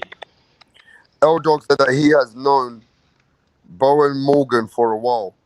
His jaw is glass. I have seen him dropped multiple times in sparring. Oh, really? Is he from New Zealand, L Dog, or did he go, or did you see him spar here or there, or? That's interesting. Yeah, I don't know too much about him. I thought he was an Aussie. Maybe he's from New Zealand as well. Yeah, man. I mean, it seems to me that if L Dog's seen him spar, he's got to be from New Zealand, then, isn't it? Or the guy. Yeah, he must be a Kiwi, unless he flew over. It's only a couple of hours flight. Yeah, I mean, it's not that far, is it, from where you guys are? Nah. My mate that was in the chat earlier, he used to fly over every weekend to watch rugby games and fly back the same day. Okay, L Dog said that he just fought some people he knows. Okay, sweet. Possibly. But, so, the Tim Tszyu fight in Australia, that's just for an Australian title or something, is it? I'm not even sure what belt Tim Tszyu has at the moment. So I'm not even sure what it would be for. Okay, because over here we have the Commonwealth British title. Yeah, European, all that. Yeah, Southern area, all that stuff. Yeah, So Yeah. I'm not even sure what that would be. I'll have a look quickly now. Nate, let me see. Yeah, you know what? He's a Kiwi, this lad. So that's what L-Dog's right on the mark. L-Dog, yes, so that's how L-Dog knows him. He's from Christchurch. Right, gotcha. I mean, look, at the end of the day, though, as far as I'm concerned, I'm watching that Tim Tszyu fight too. I'm glad you told me.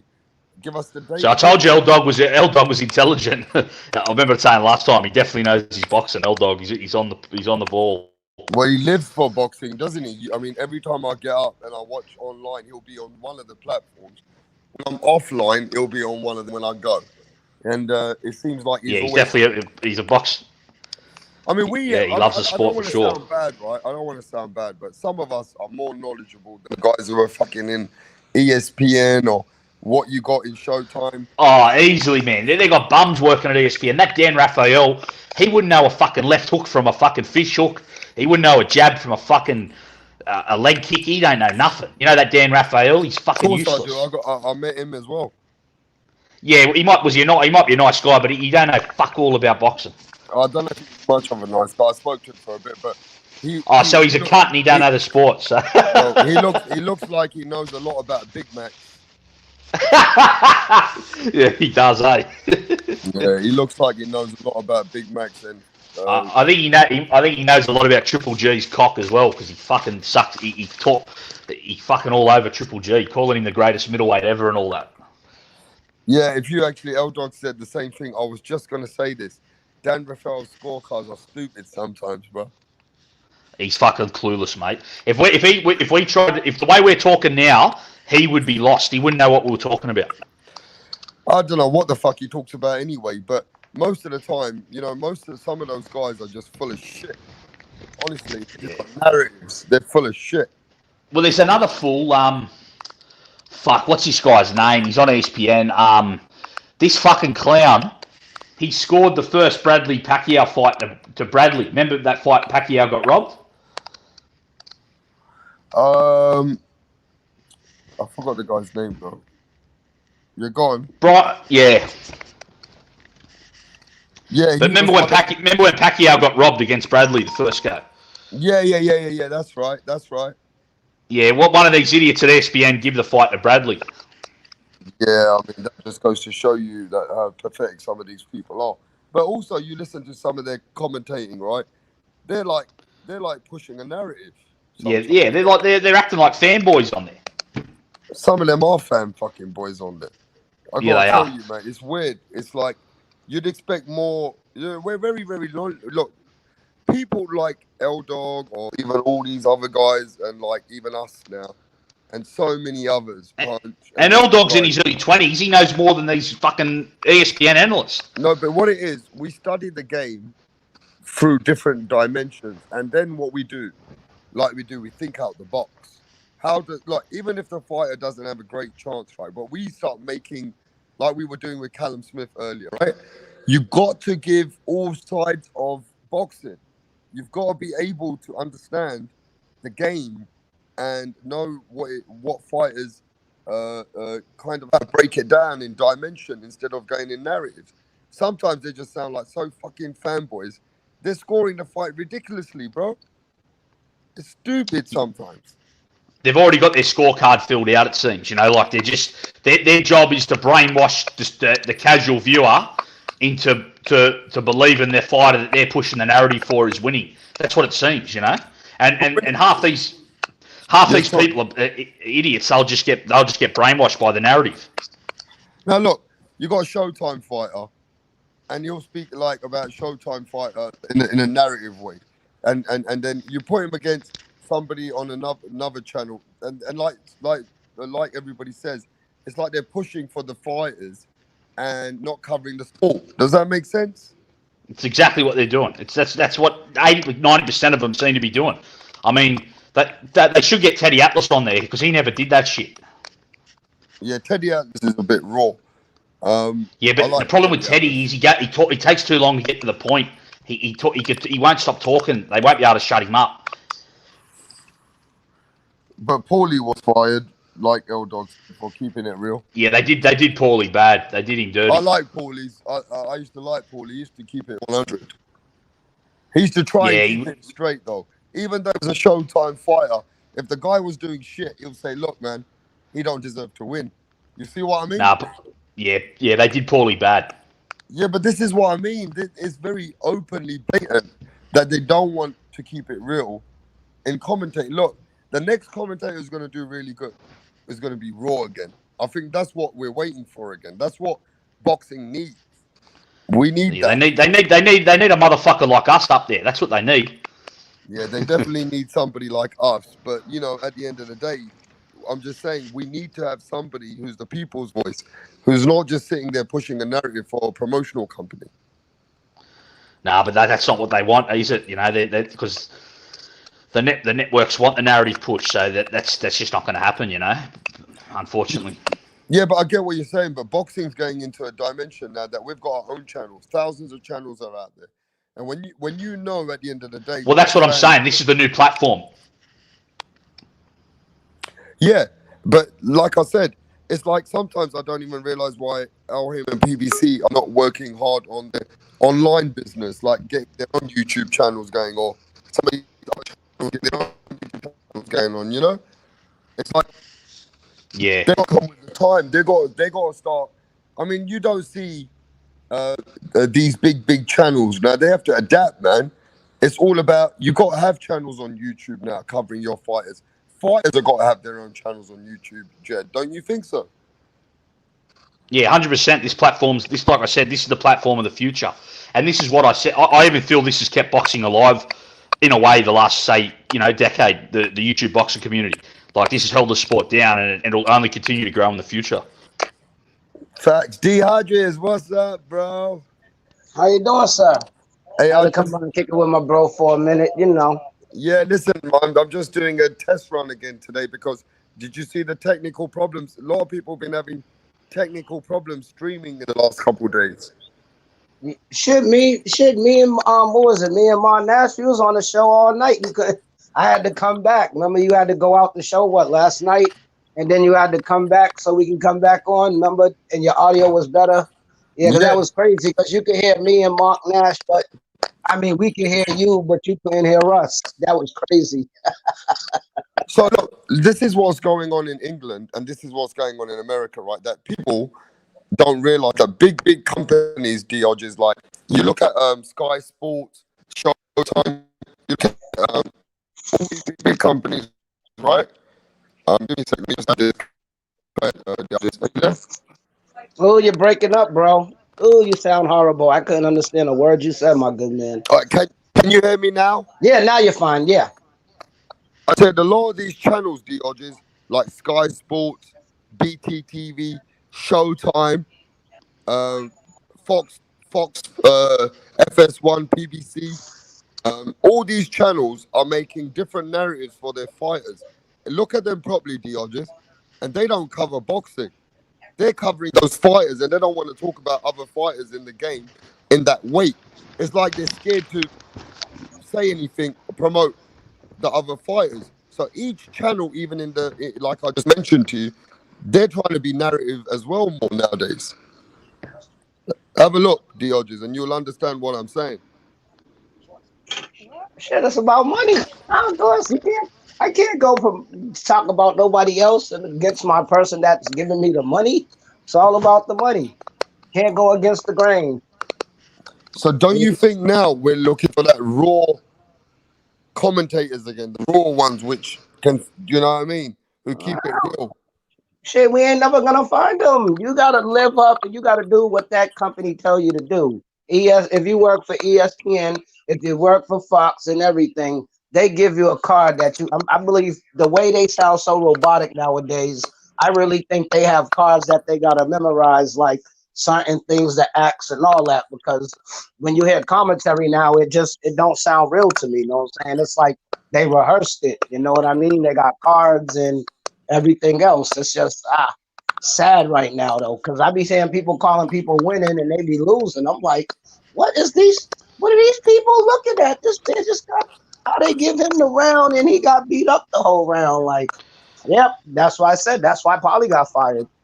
That's what I said. It's like they've got the scorecards already filled out. That's what it seems before the And fights even started. and you know how Paulie got fired?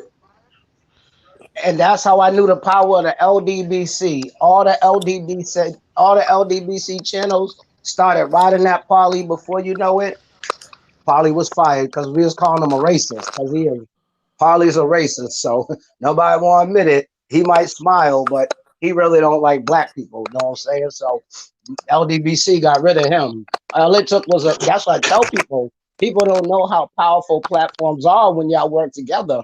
I swear to God, ask anybody from LDBC. All the channels got together and got Paulie fired.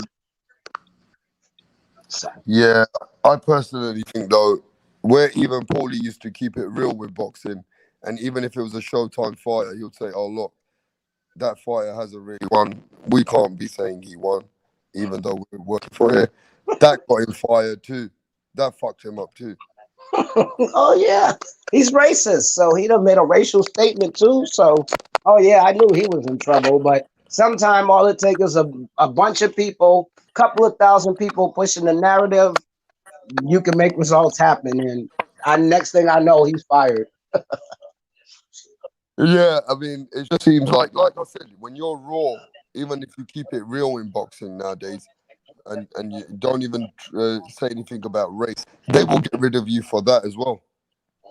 Definitely. Like everybody's sensitive nowadays. You can't talk about you can't say the word gay. It's a bunch of words that'll get you in super trouble. Gay, transgender, any racial word, you'll get fired. Like you gotta really be careful what you say nowadays. So if you say a boxer, DR, just in this day and age, if you say a boxer looks gay, you can get fired for that, right? Oh man, they're gonna eat you up. Oh, they're gonna eat you up because now you're homophobic and oh yeah, you got it when you're a commentator. See, people don't understand when you commentate any sport, you got millions of people listening to you. It ain't like this little crap, right? Not crap, but you got 20 people on your panel. No, when you're on TV commentating, it is millions watching, and everybody be waiting for a person to say the word. I'm telling you, people watch shows just to wait for that word and then they run with it. So it's like when you're on TV, even like famous person giving an interview, you got to be careful what you say because they could take anything you say and put it out of context. And you didn't even mean it like that. That's what sucks about being a boxer because you cannot even mean it like that. But the way that it came out and the way the people in the press took it, they say you meant something different. So all I tell people is just when you're doing interviews, I don't care if you're doing a quick report on the 25 News about a crime, be careful of what you say because people take your words. You got to basically what I'm saying is you got to phrase yourself well so people can have no misunderstanding of what you said. You got to because all you need is one little slip up and they'll turn everything you say positive, negative. So niggas, I mean, sorry, the N word, bad word, sorry. Slap myself trying to get out of saying that word. But at the end of the day, yeah, you just got to be careful how you talk in front of people because then you could do that. Like, say you're at a party and you're just talking your regular self, but then you don't realize what you're saying. And now when you leave the party, the people call you ignorant. They call you racist. They call you all types of stuff, which they didn't call you. They just sat back and let you talk. And then now they either think you're a dummy or whatever. And whatever you were saying was actually right. But it's the way you phrase yourself. You got to phrase yourself perfectly so there's no way a person could get a misunderstanding. Yeah, but that's what I'm saying. Old school people have to watch how they speak because now the world has changed, and you've got to really, really be careful with how you say something on TV now. I mean, even YouTube, you can say some stuff, but if you go too raw, they shut your fucking channel down, bro. Your channel will get shut down for people you have on it. If you got people talking negative or whatever, or swearing and all that, oh, they will definitely flag you. Then they'll flag you again. Then the third flag, they shut you down. You're suspended for a month or two. So that's why you gotta be careful of what people talk about on your channel too, because because you as the host, if it sounds something that YouTube will block you for, it's up to you to stop it. because you are the moderator. Wish I had my own show. You don't know. I use my mute button like a crazy. What? Shut up, mute. Oh, you don't know how my favorite button to be the mute button. As soon as you talk once over me, mute, shut up. You're gonna learn you don't talk over me. It is my show. You have to show that. We haven't You even have to show that authority, bro. You Yeah, have to but show that. You have to show that authority, my G. I swear to God, people will respect your channel more. Show that authority. You are the boss of this. I could block you. I could time you out. I can take your wrench. I could do whatever. You are the boss. well, So act like it, bro. Act like it, bro. Be the boss, baby. This you is your already shit. know though. When I put my foot down, I put my foot Cause you down. went off yesterday. I forgot who made you that mad. I'm like, wow. Cause you don't even swear. I forgot whatever dude you was trying to do yesterday had you swearing, and I'm like, this good man don't swear. So, dude must have touched your nerve. Cause like since I've been on your show, I don't hear you Because even he was cuss me. trying to fake and trying to be Bruce Goes. He was trying to be. He was Yeah, trying that's to. what it was. Yeah, that's what it was, and it wasn't him. Cause I talked to Bruce Ghost today. I didn't talk to him like phone conversation, but I asked him, was that him this morning? He said it wasn't him. So he's famous too. He got a fake person now too. Hey, look, you didn't speak about the Conor Benn fight. Did you watch it on YouTube now? No, I ain't gonna lie. I went to sleep, and then by the time I woke up, Javier Fortuna in the morning. Well, not on, but I was watching boxing. I didn't. Oh no, but I did catch I forgot his name. Because I was watching the UFC prelim things. I just can't remember the people name, man. But the prelims was pretty good though. Hey, you're very staticky. Don't go away from the phone. It sounds very staticky where you are right now. That's you, bro. Is that me or you? That's you. Try and Let come me back go out and come back in. in. Let me go out and come back in to make sure. Yeah, so we're getting ready for these fights this weekend. Joe Joyce, Daniel Dubois. And then we're going to America for the Mike Tyson, Roy Jones card. I don't know what we're going to expect with that fight. We were just talking about Conor Benn.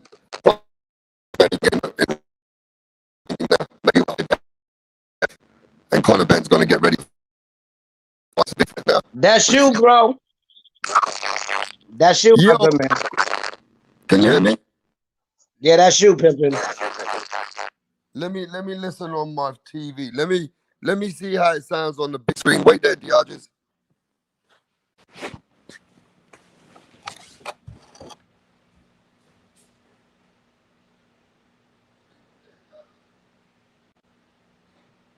So how my people in the chat doing? How y'all? Yeah, they need to smash the fucking like button, bro. Yeah. They keep coming in the building and they're not smashing Yeah, that I like button. swear to God, that's people probably stealing content. I'm telling you. Come and steal your content, and then I notice you ever go to another show and you heard some shit that you said on another show, but it's somebody else saying it, and you know you said it first. Yeah, that's funny, right? Like, yo, Hey, I just Tommy Tempers in the house. Diages, Tommy Tempers in the house, bro. come on the panel, man. Why do I gotta be the only one on the panel keeping you company, man? Listen, everybody comes every time. Did you remember the other day I had 10 people on the panel? You remember Diages? Yeah, that's right. That's right. Because I tell you, hell yeah. Because the more people, the merrier, man. Because you got more opinions, you got more everything. And it's boring just sitting in the chat. You know what I'm saying? Only time I sit in the chat is if I don't know what people's talking about. Because I'm not going to get up there and sound stupid. Some people do that. Get on the live and get on the panel and sound like a complete idiot. They don't think they know what they're talking about, but the whole rest of the panel consider you stupid. So if it's something Tommy I can't... Tempers having breakfast, bro. He's having breakfast in a bit. He's enjoying his breakfast, bro. Hey, yo, let me just ask you this then, Diages. Yes, sir. I want you to know that Conor Benn did a little bit better performance than Sean Porter. Conor Benn put a little better beating on this same dude that's never been stopped than Sean Porter. Does that puts a lot of noise on this? They made about 15, 20 channels in America covering the fight. So Conor Benn is known in the boxing world now, bro. Of course, you know what I'm saying? You did good against Sean Porter and you won your fight. So You can't, you can't beat that. And I know he's known over here because everybody was talking about his fight today. So that's how you know over here when you hear channels saying, you're gonna watch the Conor Benn fight, but is he any good? I never watched him before. Well, Conor Benn did really well, man. He did really good for considering, he was patient in the fight. He was composed in the fight. And to be really honest, he done a mature performance. Couple of times he had him really hurt in that fight, Diogenes. He had that Sebastian Formella. He had him hurt. Like Sean Porter didn't even have Sebastian Formella hurt like Conor Benn did. Oh yeah, that's the point. I tell you, you never know. I tell you, punch him. People can't know if it's a person's power or their chin. Like I said, I forgot on whose show earlier. I put up the comment like, dude, we don't know if it's punching power or a person's chin. Some people we think are gonna get knocked out don't get knocked out, and then the people we think are gonna do the knocking out, they get knocked out. Like you can't tell if it's a person's power or a person's chin. It's all about, I guess, the punch. Facts. I mean, look, at the end of the day, right, we're going right now into this Saturday because all the fights are done now. Javier Fortuna, he put a good beating on that guy. Yeah, he did. Yes, he No, definitely did. But and the did you fight watch on that that card fight? Did was you watch it? of course, I watched the Break Fortuna it fight. down for all the European and audience in Australia because we got a lot of I people don't from know. He just Australia and Europe on it. he pulled it out. He had a rough, rugged fight, and he just did just enough. I'm not gonna sit up here like he beat the dude down. The dude was doing good too. It's just Fortuna did enough to pull out the decision. He So did just where do enough. you see Javier Fortuna? Who would you like to see him fight now? Shit, not none of the top people. He was struggling with that dude. He barely won that fight, dog. Dude was. What about Roland whatever his name is, Romy, whatever his name is. Oh, that'll be definitely a good fight because Rolly ain't fought nobody, so that'll be Rolly's first test. Definitely would be because he ain't fought shit. I like him to death, but he ain't fought shit, so that will definitely be a good first test for him. Right. So Javier Fortuna's in the mix, though. I mean, they said that he ducked Devin Haney. They say Javier Fortuna ducked Devin Haney. Is that true? I don't call it ducking because, like I said, we don't know what goes on behind the scenes, though. It could be contract negotiations. It could be whatever. We don't know. You know what I'm saying? Right now, my only true duck is T-Ho Bitch Lopez. You know what I'm saying? He Yeah, ain't gonna fight. He yeah, ain't but gonna fight. He ain't gonna fight. You heard that shit? He ain't gonna yeah, fight but Haney listen 3 to again. 5 Let years. me explain this situation to you, Diogenes. I Mhm. spoke to Teofimo Senior today, and I spoke to Bill Haney last week. Okay. And it's not that he's ducking; they want the smoke, but they're getting offered 2 times to 3 times more money than what Devin Haney and DAZN can give to him. They're getting much more money to fight Oh, their no, mandatory challenger in Cambosis in Australia. no, Now, I understand that. no, No, no, it's no, the no, part. no, no, no, no, no. Let me It's the explain part this to when you. he said You gotta Haney let me gotta wait explain this, 3 to my 5 bro. years. He But you said got Haney got sorry. He said Haney gotta wait 3 to 5 years no. out his mouth. That's On his. He's teasing everybody. Now, Oh, Bill I'm about to Haney, say, because yo, that's crazy. 3 to 5 years. That sounds like a goddamn jail he's sentence. fucking with everybody and using reverse psychology because he knows there's a whole bunch of YouTube showing hate on him. So he's like, "Fuck y'all." But Bill Haney and Teofimo Senior had a meeting about this too. And when I spoke to Bill Haney and Teofimo, Bill Haney said, "Look, I don't blame Teofimo to go for that big money, but will he come and fight Devin Haney afterwards?" So they said, "Look, you got to come with a good check, and we'll fight you, and then we won't fucking avoid the smoke." So these guys have got to come out with the money, bro. And what can you do when you become a guy who beats, takes all these belts? You are going to get offered a lot of money from different parts of the world now. It's happening. So Devin Haney and Bill Haney and Eddie Hearn and DAZN, they got to come with a good deal now to stop Teofimo after the fight in Australia, to stop He him got getting to, to he got to for 140. his legacy. He has to fight Haney next. He has to. It don't matter because they never. If he's looking for 10 million, Bill Haney and them ain't got no 10 million to give him. That's Yeah, just but Bill, but then they have to come with a good deal because look, put it this way, Diogenes. At the end of the day, in boxing, it's a money sport. And even though you say that for his legacy, he needs to fight Devin Haney, but Because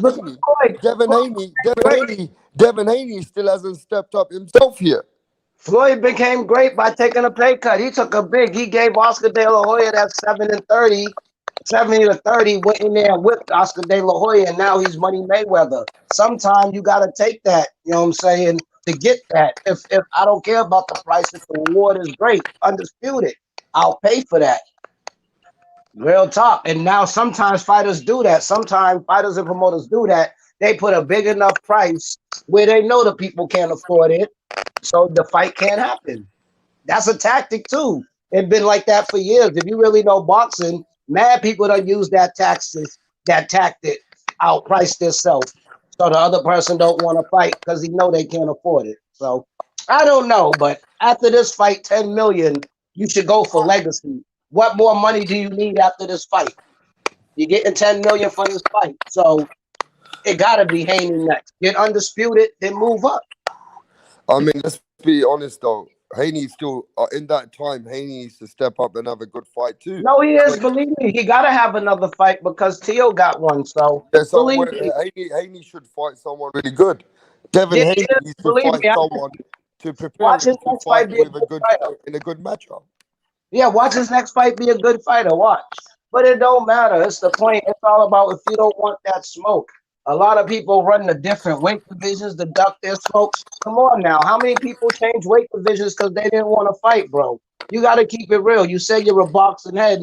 How many times has that tactic worked? Either run away or outprice yourself. How many times has people done that? Real talk. Not saying Tio's doing it, but just in general, real talk. How many people done that throughout But since you've been watching boxing? I like to keep it real. Right now, what Tio's done, none of them have done in that weight. Not at all. But I'm saying None of them. None of them have done that yet. but after this fight, though, he needs undisputed. You got your $10 million. That $10 million will last me the rest of my life. Yeah, I mean, to be really honest, bro, I mean, Devin Haney needs to get a good opponent and do a good job on him. And if Devin Haney can get a good opponent, not a washed-up opponent, and do a good performance on him, the public will demand that fight more once they come back from Australia. You know what I mean, Diogenes? The public's up in America, they're mad right now, though. We're mad up here. What? You don't know how many people's calling them T.O. and T.O. Yeah, but bitch and most of everything. the people which are being mad is the LDBC. They're cursing him and swearing. No, it's mad other channels too. Believe me, I go to MSB. I haven't seen no other channel. I mean, Showbiz loves Fimo. World Combat Sports and all them, they love Fimo. But they still not they're still not condoning this thing. And everybody they think he's one of the best in that category right now. They said he's proved himself. So what, he's just gonna keep taking money fights and never fight Devin Haney because they can't afford it? No, but what about if he fights somebody like Josh Taylor or Ramirez Winner? Of course, because that's moving up in weight. Now you become a 3 division weight champion and you're the man. I much rather him do yeah, too. Whatever, know what I'm saying? You know what I mean? You'll be straight. But right now, you got a chance for undisputed. Get it. Get this $10 million and get it. Because you never know, dude. Like I said, just like that's how, like I told you last night, that's how AJ and Wilder never happened. AJ took a different fight and lost. Wilder took a different fight and lost. And now we are so much further from undisputed. When they could have just fought each other. When they could have fought each other, got it out the way. But now we gotta wait. Like, people do that. I hope Teofimo lose. I hope dude beat him. Want to be a duck? I hope he lose. Want to duck? I mean, look, everybody's got their own views. Everybody's got their own views. No, I like Teo. Yeah, I like it, but I want to see him lose. Yeah. Look bad. Know what I'm saying? Because Haney will never get the fight. Right. Yeah, because they can't afford 10 million. So now if he go in there and win that 10 million, he's gonna want more than 10 million in the next fight. And the Haneys don't got that much money. It's called outpricing yourself. Or maybe the Haneys can come to a deal. They said they can come to maybe 4 or 5 million when they and that's what I mean. Give something reasonable. You already turned down 10. You already said 10 million. So what make me think the price ain't gonna go up if you win? Hey, listen, I think they can make the fight. I mean, Teofimo Lopez first is going to go to Australia, I think, in this Cambosis fight, because that's a mandatory challenger anyway. And I don't even know why he's leaving the country, because they say if you leave your own country, always something happens, doesn't it? Wrong. Of course, because I hope he get robbed. I hope he go. I hope he go. I hope he go 12, and then the Aussie say, "Yep, you lost." Yeah, Yeah, but that's what you get for going over there. That's the worst thing, going to other people's countries, man. And you're the champion. They will find any way to stop the fight, or the ref might do something, or the judges might do something because now they got a title in Australia. That's stupid. So that's why I said I hope he loses. yeah, I mean, it's just always the way. Like Anthony Joshua and Wilder were supposed to fight, and now Anthony Joshua took a loss, and so did Wilder. And when they were trying to fight, they were unbeaten fighters when they were trying to make that fight. Exactly. It's a bunch of people that wait and they take too long for undisputed and they end up losing. And then now this other person got the belts. He's not even trying to fight the person that got the last belt because he really don't need them now. I got 3 belts and I beat the guy with the 3 belts, so I don't really need that belt. I'm already unified 3-time champion, so who cares less about that last belt? Let's get this money and move up. A Yeah, lot of people did. That's why we ain't had undisputed at 140 to Bud Crawford, because they all was running. Danny Garcia ran, Manny ran, they all ran up to 147. That's how Bud was able to unify the whole division. Niggas didn't want it with him, so but it's just sometimes you gotta recognize this. Manny Pacquiao was getting offered big money fights to fight different fighters, big money fights. So what's he supposed to do, bro? He's already provided a legacy. He's an 8-weight world champion. He oh could yeah, boss. he could do what the fuck he wants, and nobody's gonna question Manny Pacquiao. Not at all. Manny He proved Pacquiao's in a league of his own. Yeah, he proved himself. Him and Canelo, they were in that elite league. You know what I'm saying? Hate it or not, hate or love Canelo, he's in that elite league too. You know what I'm saying? That's when you're the elite, when you're on that status. And what would you say? Some people say that if Tyson Fury beats Joshua, he's the elite league. Of course, he's the best. You beat Joshua and Wilder. You're the man, and you're the undisputed heavyweight champion, and you still got your greatest heavyweight. I would hate to call him that, but of our era. I can't say of all time, but if he go in there and he beats AJ, gets all the belts, he's the greatest. Hated or real crook, he's a cheat. Whatever you think about him, he's a man kisser, whatever. But if he somehow beat AJ, he's undisputed. So there's no way we can argue about it no more. Fury will be the #1 heavyweight in our generation. Yeah, but if Fury beats AJ, who else is a challenge for him after that? Give me a fighter that Fury should There ain't fight. nobody. Once he beat AJ, he could ride off in the sunset. I gave Wilder his loss, and I gave AJ a second loss. What else? Once you beat AJ and Wilder get undisputed, you have nobody else to fight. Who else? Who else is out there that you're willing to take that chance against? So I'll take my $20 million plus because he done made mad money off these 2 fights. And you know what? Him and AJ fight's probably a $20 million fight. I just ride back. I'll ride back. Before the pandemic, Saudi Arabia were offering $100 million for the fight. Well, that's what I'm saying. Well, I know it's gonna be a big payday, and he has nothing else to prove. Once he beat AJ, he could retire the greatest heavyweight of our era.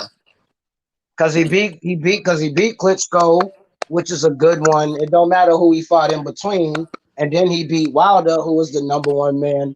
And then he beat AJ, who was the #1 man. So if I was Fury, after I beat AJ undisputed, I retire. I have nothing else to prove. I just throw all the belts back up in the air. And then that's when we might can get an AJ Wilder fight for a vacant title. You know what I mean?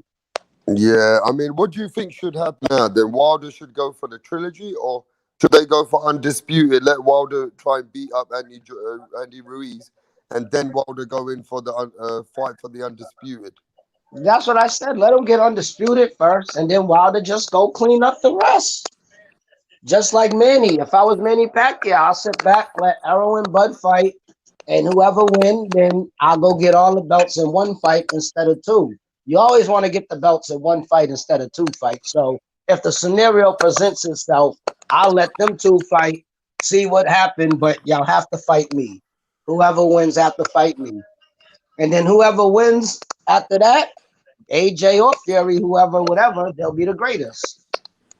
Yeah, I mean, Because that means if Fury beat if AJ beat Fury, that means everybody got an L. So that's when it goes back up in the air about who is who, because now we all got L's. So I hope AJ win if they fight. I hope AJ win. so we got a question here from Carter Wilson. Carter Wilson says, on the 24th of November, Roy Jones and Tyson Fury is fighting. What do you guys think about it? I mean, I've said it many times in many shows. If they don't have head guards, I don't know what to fucking think, because if Tyson, if you piss him off in the first couple of rounds, he could put Roy Jones to sleep. He could knock Roy Jones out. But as the rounds go on, I don't think Tyson at 54 years old is going to have that pop. Tyson is not this, he's fighting after so many years. I don't even know where this fight has been made from. It's 2 minute rounds. The judges, the rounds are 2 minutes, and they're 8 rounds, and I don't even know That's a girl fight. That's a what girl gloves are fight. they wearing. Are they 16-ounce gloves? I have no idea. But I just heard they were saying that, but it's a part of the clauses if they can't go for knockouts. Like they just gotta basically spar, you know what I mean? They can't throw no killer blast your head off punches, you know what I mean? They gotta keep it where like it's a glorified sparring match. That's why I'm not even watching. I mean, a lot of people are saying though, that at the end of the day, is Tyson need the money or what? Because then I heard that he's giving the money to charity. So that's a load of bullshit. I don't understand this shit. I mean, Oh yeah. first he said he's giving all the money to charity, isn't he? Yep. That's what he said. But nobody never gives all their money. They might give half, but ain't nobody giving all their money to charity. Might give a half or a quarter of it, but people just say that because it sounds good. I really don't think nobody give all their money to charity. I'm pretty sure they keep some of it for themselves. Well, Mike Tyson did announce that he was giving some money to charity. I don't know if it's all the money or some of the money. Of I, course, I everybody heard give them a I good. heard Badu Jack is giving some money or all the Yeah, money. but he's I not don't gonna know. give. Shit, Baju Jack ain't got no money to give. When was the last time he had a fight? What money he got bills backed up? What money he got to give to charity? Well, Maybe Badu Jack announced that he's giving money to charity, bro. he's lying. There's no way he could do that. Now I can understand Roy Jones, Mike Tyson, maybe because they're multi millionaires, and they've been millionaires since the '90s. They've been millionaires, so they're just fine. But Badu Jack ain't had a fight in how long? How you afford to give your money away? I'm pretty sure you got bills, you got kids. It sounds good coming from him, but I don't think he can afford it because when was his last fight? Yeah. and just because you ain't fighting don't mean the bills stop. Them bills rent still keep going, light bills still keep going. Depending upon how many kids or a wife you got, it still keep going. So he can't afford. I don't think he can afford to give no money to charity. But I don't know. He might be. Who knows? He might have a good business outside of boxing, so he might not need it. But when I first heard it, I'm like, when was his last big payday? How can he afford to give any money away? Yeah, I don't know. I'm hearing all these things. We don't even know half of it if it's true or not. But look, But then, I but then don't it's cool. want to sound bad, right? Because you know what's cool about it though? Because see, when you give money to charity, you can write it off on your taxes. You don't get the full amount back, but you get like 75, 80% of it back when you file your taxes if you donate to charity. They call it as a tax write-off. So people donate to charity because they know they're going to get most of their money back when they do their taxes. Well, let's hope it's all for a good cause. Let's hope that Mike Tyson doesn't look like he's huffing and puffing like a big teddy bear after third round. Let's hope that And Roy that's the only Jones reason, doesn't look like he's slipping in the ring or and things. the only reason You know, why I is just don't want these legendary fighters to look silly in the ring. but Roy Jones is healthy though. Like he wasn't Roy. I don't know, but like from what it seemed like, Roy Jones wasn't smoking all that stuff and drinking and while he ain't been boxing. It seemed like every time you see Roy Jones, he's always working out. So I think Roy Jones is in way better shape than Mike Tyson. Yeah, because Mike Tyson be smoking that weed every day, taking cocaine. God knows what else he does. And drinking, all that affects the body. So, I'm not underestimating him, but it's just like health wise, I really think Roy Jones is way like he does way more healthier stuff than Tyson. And like I said, Roy Jones has good cardio. He stays jogging, he stays running. Like when was the last time you seen a Tyson training video before this fight? Roy Jones been showing his training videos since he retired, so he shows that he's still in the gym. So And I just think Roy Jones was fighting a few years ago, just a few years ago, bro. He retired about 3, 4 years ago. I'm gonna check when he retired. It wasn't that long ago. Mike Tyson been retired a way long time ago, bro. like 10 years. Like I don't know if he even had a fight in the 2000s. You know what I'm saying? I don't think Tyson fought in the 2000s. Hey, listen, some of my Australian connections have come online right now. They're saying, look, I'm glad that Lopez is fighting in my country, but I would like to see him fight Haney as well. That's the truth. See, fans know the truth. That's Australian people saying that, Diages. For real, because they know what it is. Let's get this fight, but after this fight, T.O. fight Haney. That's all we want. And Yeah, win, lose, or draw, you still won't be whatever. Because you might go in there and beat Haney. You beat Loma. You don't know how high my confidence would be. I beat Lomachenko. I yeah. beat Loma, the greatest. I outboxed him. Of course I'm about outbox Haney. Not saying it like that, but just my mentality. If I was in Tio's shoes, like, yeah, yo, make that fight. I'm going to box circles around them. Hey, let me tell you this as well. I wouldn't blame Fiafimo if he moved up in weight. Then Haney fight Haney at 140.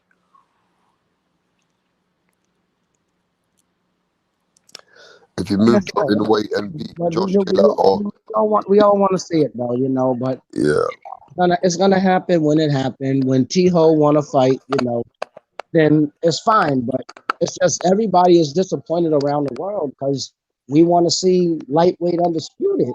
We ain't seen that since Bud Crawford.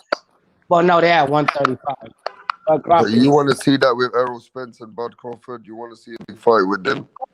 And I guarantee you it's gonna happen next.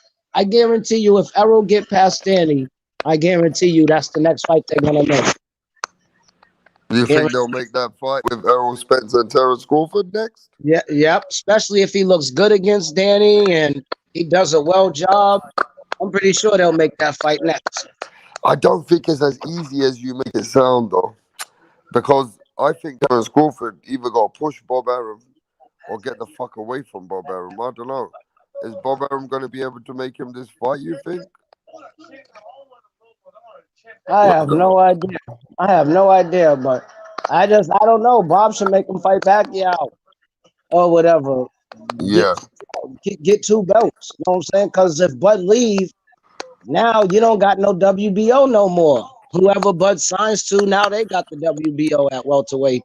And now if he signs the PBC, they got all the belts over there. Once they sign Bud, PBC has all the belts. So So one thing that you guys don't make no sense sometimes, especially when I speak to the Americans, when fucking Pacquiao was with Bob Arum, that fight didn't even get made. What makes y'all fucking say that it's gonna happen now? no, I know that. Oh, I understand that. I told you the fight wasn't going to happen at 140 because Manny ran. Manny ran to 147. He was Bud. Go look it up. He was Bud's mandatory. He had to fight Bud. He dropped the belt and moved up to 147 because he had to fight Bud. So I know that fight's not happening. But like I said, if Bud leaves and sign the PBC, now they got all the belts. Arrow, Manny, and Bud. So now Arum has nobody a champion in at welterweight. Al Heyman has them all. So now Al Heyman could do all types of inside fights. You got all the champions. They can shut Top Rank out at welterweight if he wants to. Now he got all belts. Yeah, they can make a lot of money. Facts. That's a good one. Fast. Yeah, they can make a lot of money, and Terence Crawford can make a lot of money. But Terence Crawford Exactly. got to get his ass out of fucking Bob Arum's cradle, bro. He getting used to making those easy fights for too long. We gotta stop seeing those washed up fights, bro. I'm sick of this shit, man. I'm not sending anyone else from England anymore, Dodgers, to fucking America. I'm gonna stop it, bro. Y'all are not gonna keep getting these washed up fights from England and making us look bad like this. Oh yeah. True that, but shoot, it goes for England too. Yeah, but Some of our wa- you're offering some of these our wa- fighters. y'all beat up some of our washed up fighters too. It goes The, like it's not no American England thing. It's the worldwide thing. That goes down everywhere. Y'all beat up a bunch of our people from America that came over there and they was beaten down. Y'all beat them up. It's not a. I be trying to tell people it's not a country thing. It's a boxing thing. Countries have nothing to do with it. yeah, but that's two fighters from England which have not been relevant in the elite world for more than 5 years. And those two guys come in there, Amir Khan and Kell Brook, when they have no relevance in being in the elite of elite anymore. They've been done from a long time ago, but people I guess still paid to watch the fight. And I mean Terence Crawford still got to stay active, isn't he? That is the truth. But I don't go by country wise. It's like, you know what I'm saying? Because a lot of us, like I said, a lot of us fighters went over to England and lost. Oh yeah. So I mean, a bunch of them went over there and lost. So it don't matter. Some of us went to Australia and lost. Like, you know what I'm saying? It's not a country thing. It's all about a boxing thing. It don't matter the country. but what do you mean? I mean, a lot of the England fighters have come to America and won too. That's what I said. And they beat up our broke down fighters too.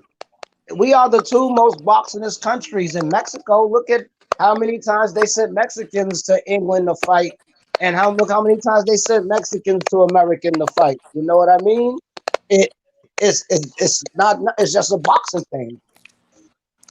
It goes because those are the three big boxing countries: Mexico, the UK, and America. All the rest are small. So, you know what I'm saying? It don't really matter about the country. Because some people go to Mexico and get beat up. Some people go to England and get beat up. Some people come here and get beat up. It don't matter the country. It's all about boxing and the fighters. Country means nothing. I mean, Japan's big in boxing now because we got Inoue. Oh yeah. But Japan been big. They've been big in boxing. It's just they're bigger in the lighter weight classes because they're small. They're Chinese, like Asian people, really are not naturally. They're not big people. Look at Jet Li and all of them. Even Bruce Lee was short. Jackie Chan is mad short. They look big on TV, but in real life, they're mad short. Like Asians are short, so that's why we really don't know about them because most Asians they occupy the smaller divisions So you think the smaller divisions, a lot of the Asians are there because by their cultural or by their height just by and their by their DNA, just by their yeah by their DNA, they height. don't get that big. Because I could say the biggest Asian person I seen was Nakatani or whatever. The dude that fought Teofimo Lopez. Because he fought him at 140 or 135. And he looked like a big dude compared to all the rest of them. But if you look it up though, like the Asians, they got it from like 135 and on down. Go look up from 135 on up what what Asian person descent has anything to do with anything. I bet you see zero. So Asian people are just generally in their DNA more smaller and they're More strong. smaller, yeah. They're They're very, more. very, very, very strong, but they're Oh yeah, small. they are. Of course they are. Man, shoot, what? A bunch of them because they got good discipline and good everything. You see a new way, he's knocking everybody out. So I'm not doubting them, but it's just the point. We really don't know Asian fighters because they're in the smaller divisions and not too many people watch 118. Not too many people watch 122. Not too, people really don't start watching to 126. Maybe that's when people start watching 126. The Gary Russell and the Anui weight at 126. But other than that, after that, there ain't no more people. There's no big Asian fighters. They are just naturally small. We've had some Asians at lightweight. Lightweight. We get some Asians at 135 for sure. I've seen a But we lot don't. of Asians in the past at 135. Oh, I'm pretty sure. I'm pretty sure we got heavyweights that are Asian. I'm pretty sure we got middleweights that are Asian, but they're of irrelevance because they're not being broadcast. They're not being shown. So So we you don't know see what Asians, we don't see Asians in cruiserweight, middleweight, super middleweight, or heavyweight. Yep, and there ain't none that welterweight. But in UFC, we see some big Asians, haven't we? Of course, believe me, dude. I weigh 140, man, and there's some people that 135. They look way bigger than me. I'm like, damn, how he got all these muscles and I'm skinny? Like, you be ever wondering that though? Like, there's no way he could be my same weight, but he looks so much bigger. I'm pretty sure you watched a boxer or two who weigh your same weight, but they look way bigger than you do. Right. Yeah, Dion, just 1 sec. I'm coming back. 1 sec, Dion. Go ahead, I got you, pimping. Yeah, but I don't know, man. It's not too many Asian fighters in the big divisions. You know what I mean? And we'll never know because I guarantee you, some of the best boxers are in the poorest countries. They just can't afford to fight. Guarantee you. Because then we got Cuba too. Can't forget about the Cuban fighters. They're pretty okay, So, and I don't know. Race don't matter. It's all about boxing. Yeah, but generally, I think D. Hodges, you made a good point there. Some people in their DNA, they just don't get that big, and it seems to me you made a very good point that in the Asian community, we don't see many big fighters. We see a lot more fighters at the lower weight classes. That's for sure, D. Hodges. You said something. But it kind of makes sense because when I put it together, I can't see many Asian fighters at the heavier weight classes. But I've got to tell you this though, when we're coming towards next week, people are talking about this Roy Jones and all. I'm more interested in. I don't want to sound bad, but I'm a real hardcore boxing fan. I'd rather see the Daniel Dubois and Joe Joyce fight. I'm more interested in that as a boxing fan. That's what I'm interested in. I can't wait for that one. Oh yeah. I can't wait for that one. So that's going to start. But how are you going to watch that? Because that's on Sky BT Sports. So that, I don't know, that's on ESPN. I don't know if it's not on ESPN. They got streams you can go to. Everybody has a stream. You don't got to pay pay-per-view. They got a stream. I ain't going to say it because I don't want to tell, but there's a stream you can go to. You can get all the fights. You can get the MMA fights. I could have watched that MMA if I wanted to tonight. I fell asleep. But yeah, they got a stream where I can go watch all that if I want to. So I'll definitely be on that stream for that fight. Right, gotcha. But really and truly, boxing's done now. After the Errol Spence, Canelo Alvarez, Anthony Joshua, we're going to the end of the year. Is there anyone fighting at the end of the year? 26? Oh, Ryan Garcia, Luke Campbell's on the 2nd of January. Yeah, I want to see that one. Yeah, for real. I want to see that too, though. You know what I'm saying? Because I think that's going to be a good one, though. And like I said, if Ryan go in there and he schools Luke Campbell, he earns some points. But if he go in there and he struggle versus Luke Campbell, then we look at him a little bit differently. So it's like, especially the way everybody been winning. Devin, he outboxed Gamboa. Tio, he outbeat Loma. Tank done splashed Leo, sent him in a coma for like 5 minutes. So Ryan Garcia got to do him and Shakur Stevenson. When Shakur Stevenson's fight is coming up too. I forgot when, but I think Shakur Stevenson fights before the end of the year. And those are the two they got to win in dramatic fashion so they can stay up there. So it's like the pressure's on them two, Shakur and Ryan, because Haney and Tank and Theo, they took care of their biggest test ever, and they all took care of their test easily, kind of. You know what I mean? So the pressure's on Ryan right now. He gotta go in there and whoop Luke Campbell. But y'all are gonna remember this. Nobody's gone in there and whooped Luke Campbell. Oh, I know that. That's what I'm saying. If Ryan Garcia do it, it's a statement. Just like nobody slapped Leo Santa Cruz, but Tank did. Just like nobody outboxed Gamboa like Haney did. He got to do one of them feats like somebody like Theo outboxing Lomo. You know what I'm And saying? Gamboa was the wash-up fighter. Luke Campbell's a real current dude. I know. So I'm just saying. So now if Ryan go in there and whoop him, it's even better. Because he's a fresh Luke Campbell. So it can't be no excuses he was damaged, he was hurt. If Ryan go in there and whoop him, then they'll put him in the upper echelon. But Ryan fighting the second hardest opponent in that weight after Teofimo with Lomachenko. Ryan Garcia's opponent's not that easy. Luke Campbell is a well-rounded fighter, bro. I'm not saying he ain't, but I'm saying if Ryan go in there and smash him, that will make a statement. That's all I'm saying. I'm not saying he will, but if he do, if he go in there and beat Luke Campbell down, then he'll be up in the upper echelon because he done beat a former world champion. That's all I'm saying. And I really think Ryan's gonna wipe him. Wow. But That's just my opinion, man. You know what I mean? I know you're from England. You gotta go with your England people, you gotta ride with your country, but I just see Ryan, his hand speed and all that's gonna give Luke Campbell problems. right, That's just my opinion, bro. That's my opinion, bro. That's yeah, all. but he could lose too.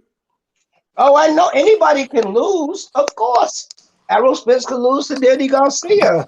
Shit, anybody can lose, but I really think that Ryan got the tools to take care of the job. If And I don't Ryan even like beats it. Luke Campbell, more And impressive. I don't even like Ryan. I don't, Right, I don't even like Ryan Garcia, but I have confidence in the young man. He seemed like he got the stuff, and like I said, we'll know this fight. So I can't say nothing until after this fight. This is his measuring stick. This is his biggest test ever. This is his whatever. So depending upon how well he do against Luke Campbell, that's where we'll put his measuring stick to the other people.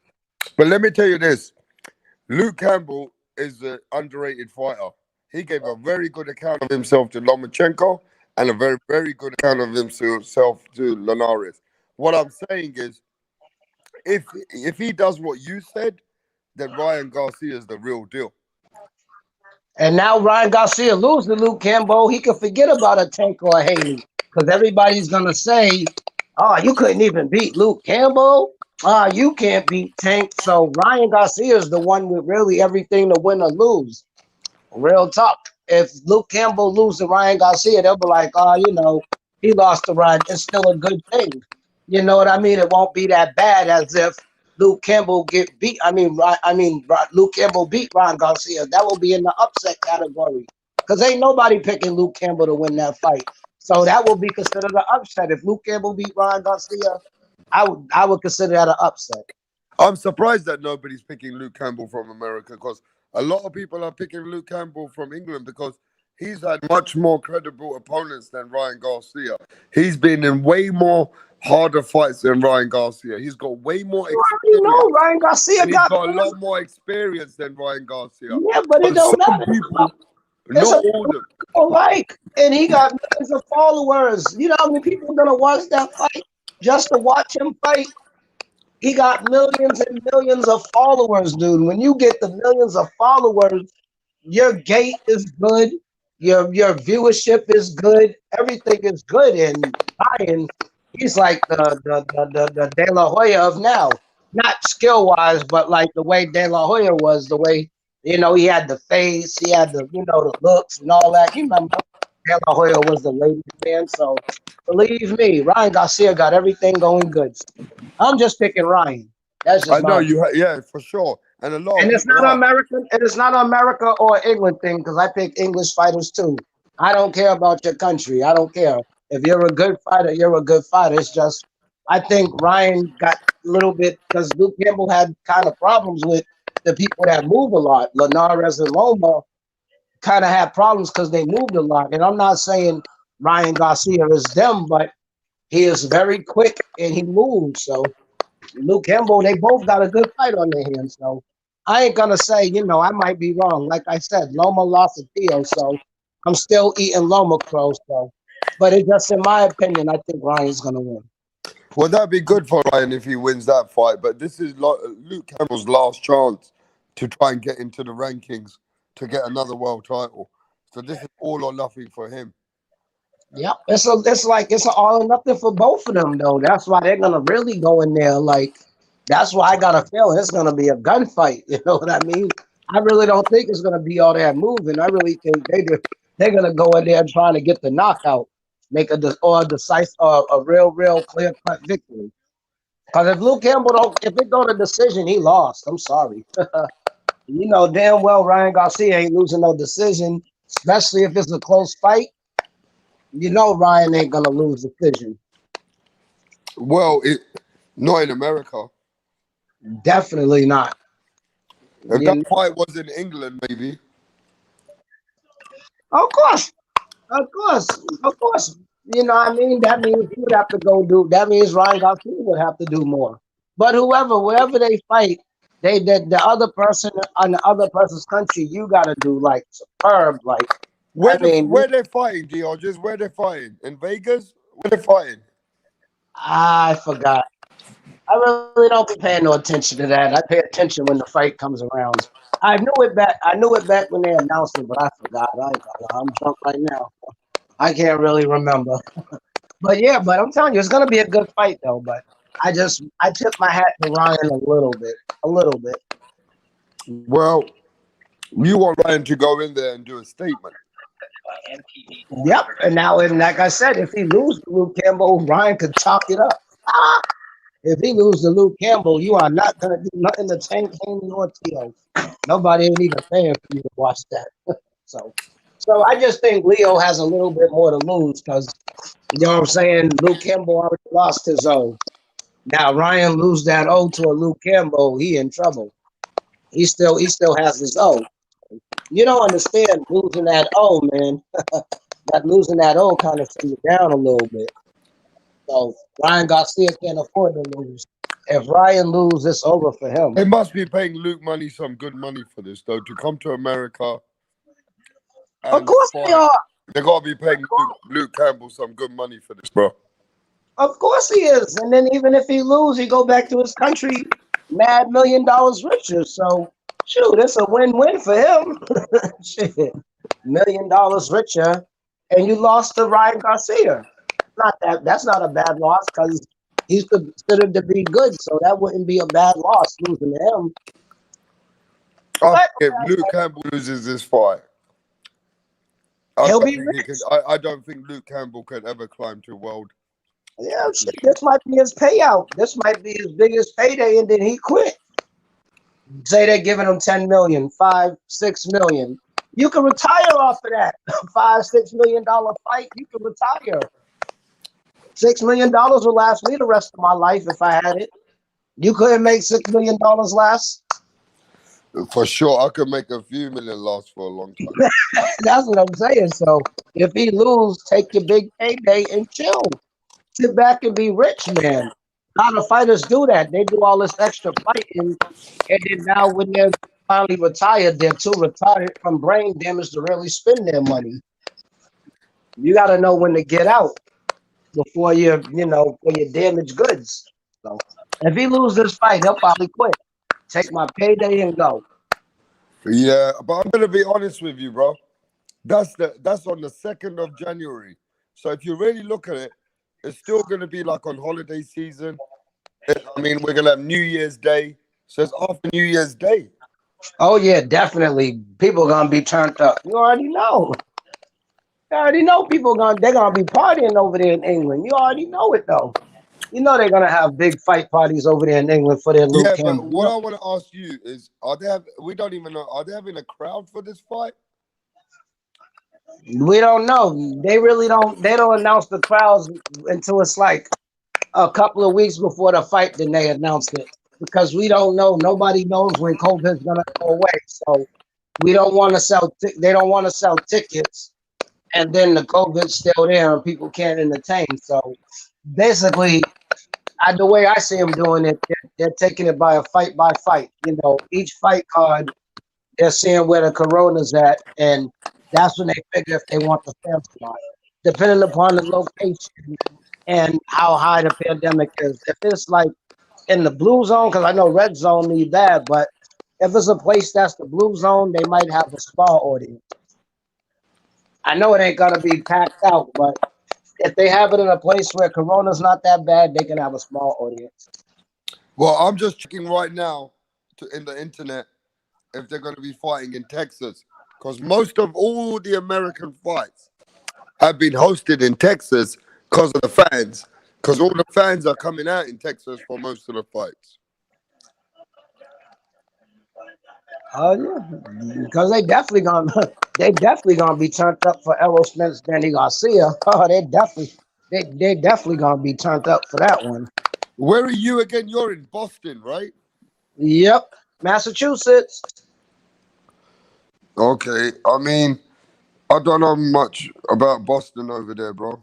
I gotta be honest. You shit ain't no shit. We ain't got no boxes or nothing over here. So shit, we have no. Boston has nothing to do with boxing. We don't got no fighters in boxing. Really? No, I don't know unless they are underground fighter, but there's not one person of names that's from Boston. Okay. So I found the fight, but they're not showing me where it's at, bro. Cause it still probably ain't got a date yet. They gotta figure out what you can't see with this pandemic. You can't make a venue because now what if it's the week of the fight and then the pandemic went up and the city got to shut down and you done already made all these arrangements, but you can't even have the fight now because the city shut down. You know, you never know when a city could be on lockdown. So you can have that fight and it'll be a week before the fight. Now the city's on lockdown. So now how you gonna change that? So they're just taking it by the way the pandemic's going. The pandemic is affecting everything. Yeah, this fight's booked for the 2nd of January, but we don't know. I don't know where it is at the moment. I'm trying to figure out where it is, but I know No, it's they'll on go the by 2nd of January. believe me, by the middle of December they'll have a date. Like I said, it's January. We still got the whole month of December. What if COVID get worse during the month of December? So you really can't make nothing for January, and we ain't even make it to December yet. We got to see how things work in December, and then they'll figure it out. Okay, the new date of the new year has been signed, and the wave is on 2021, 2nd of January. Yeah, they're gonna announce the venue now. Oh yeah, they are. Middle of December, they'll announce it Yeah, I because think they got to figure out. working on. Yeah, they're They working got to. on it now.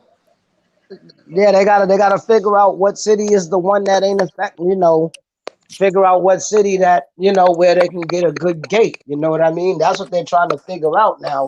They're trying to figure out the best. I mean, where they only can have probably maybe it's a 30,000 stadium. You can have about 10,000 fans. 6 feet apart. They're trying to find somewhere where they can get a gate. So you know what I mean. So they're gonna wait and see how this pandemic thing go.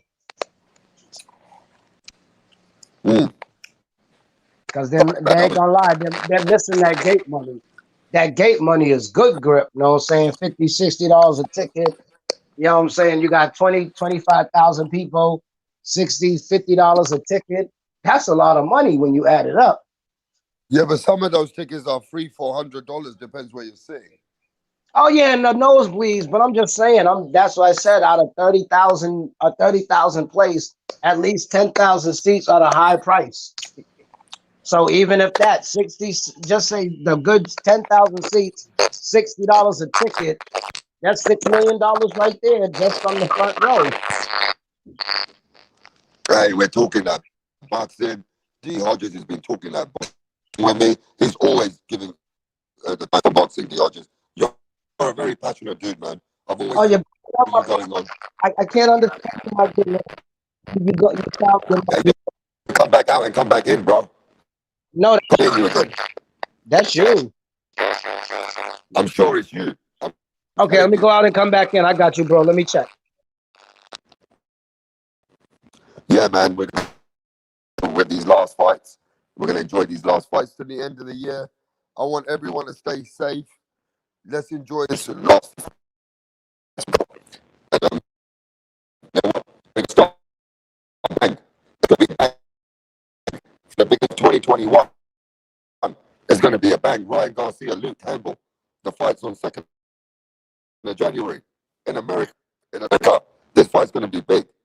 Jamal Benjamin, Good Morning Rap Star, and the Sunday Morning Massive. We're doing boxing in the morning, bro. Breakfast and boxing. Or D Hodges is not having breakfast. I know that one. D Hodges, can you hear me now?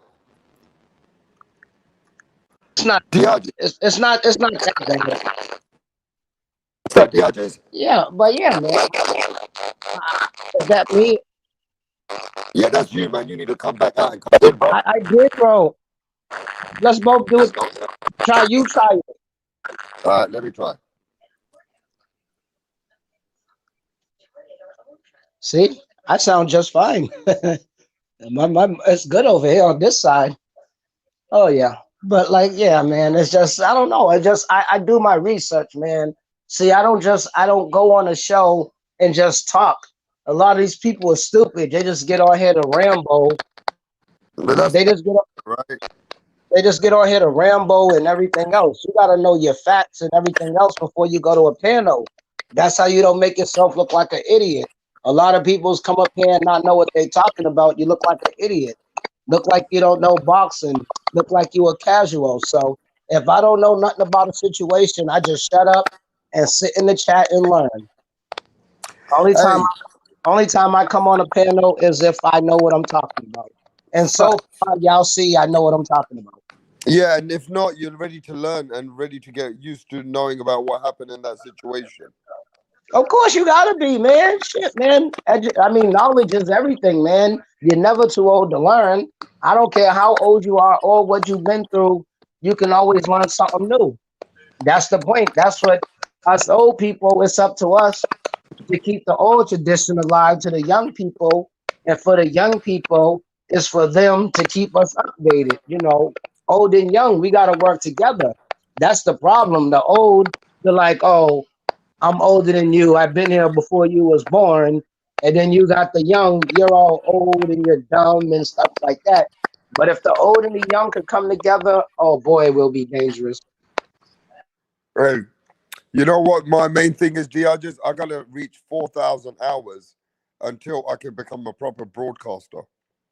So I've got to keep grinding hard for all the viewers and the subscribers.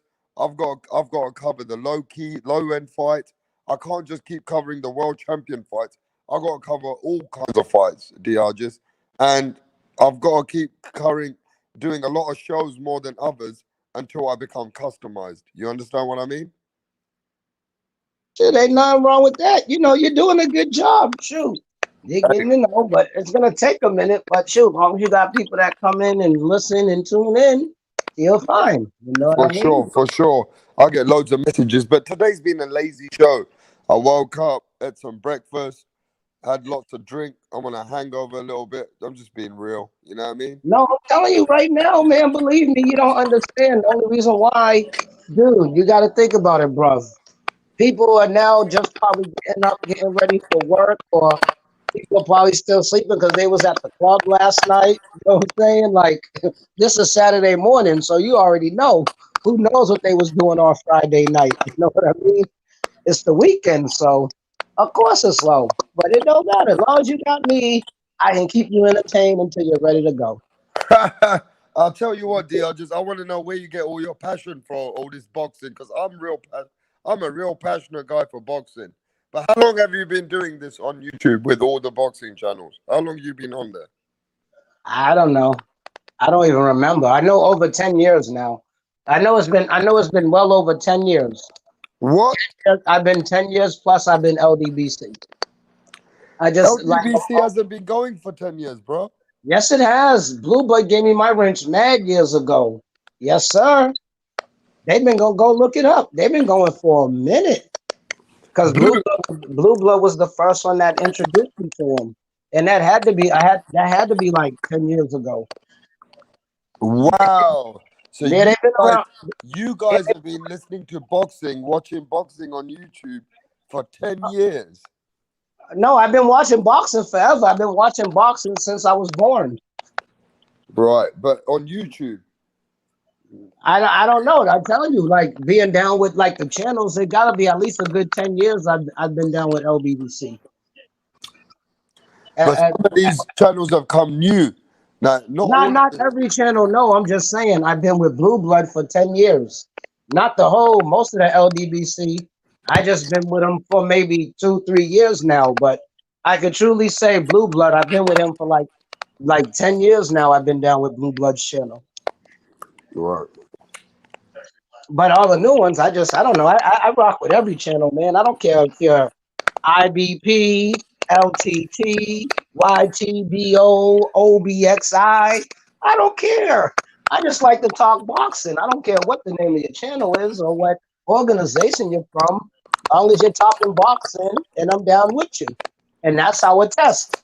That's my test if I mess with your channel. Because I go in and I say, hi, what's up? LDBC salute. Then I'll wait for a minute and then I'll click out. And if I click back in and I don't see my name no more, I unsub and I don't go back to your channel no more because that means you don't like LDBC, so I can't fuck with you. Right. But look, as long as I come back in, like your show, I did it with your show. I can't because I don't know how you feel. And then I came back in and I'm like, word, I still got a wrench. I did it with Arkansas show. I do it with everybody's show, like to see if you like, because if you don't like LDBC, you don't deserve my content because you're not going to like me. But as long as I say LDBC and I see my name still there, you got a #1 subscriber and fan. And you see, I'm with you daily, baby. Yeah, but you're not biased. I don't give a fuck if you go to these LDBC, but you keep it real. Sometimes you just keep it real with them as well. If they're saying, oh, no, you say, nah, man, I still believe this guy got to do this. So you try to keep it real. You don't act like a biased motherfucking person, bro. Because you can't be. Everybody, we all have our own beliefs. When you start believing other people's beliefs, that means you don't believe your own. I believe my beliefs, so I stick with my beliefs. I never question my beliefs. If this is what I believe, that's what I believe. Ain't nobody gonna change it. But a lot of people just want to be accepted nowadays, so they will change their character and their belief just to be unaccepted, be accepted. See, I don't care if I'm accepted or not. Oh well, if I'm not accepted, I'll go somewhere else. I'm not gonna change my character or demeanor for nobody. I stay myself, and that's why you notice you see on your show. But don't you think there's a lot of racism in boxing right now? Nah, not really. It's more a money thing. People care less about race. No, it's about money. money's the race. If you want to say money's racist, it's about the money. And boxing's really not racist. Don't get me wrong. The world is racist, so it don't matter about that. Boxing's all about the money. And it's been like that since I've been watching it since Don King was promoting. It's always been about the money. Don't matter what race you are. At the end of the day, the only race people care about is the green race. Hey, the Don dollar. King, do you remember Don King used to be the big man in boxing once? Of course he did. And I like him because he gave us all the good fights. Like all the fights Don King produced were major fights. He wasn't like these people now, all these back corner fights. At least you know, even though Don King was a crook, you know you still got a big bag messing with Don King. Don King's bags was crazy rich. He probably take a lot of the money, but he still give you more than enough that you will ever see out your lifetime. Don King was a gangster, bro. He's still in. I mean, Don King. He's the Suge Knight of boxing. Don King and Suge Knight, they're the same. Don King was the Suge Knight of boxing. Shit. He Hey, ran everything. Don King was the Don King had some real gangsters behind him, bro.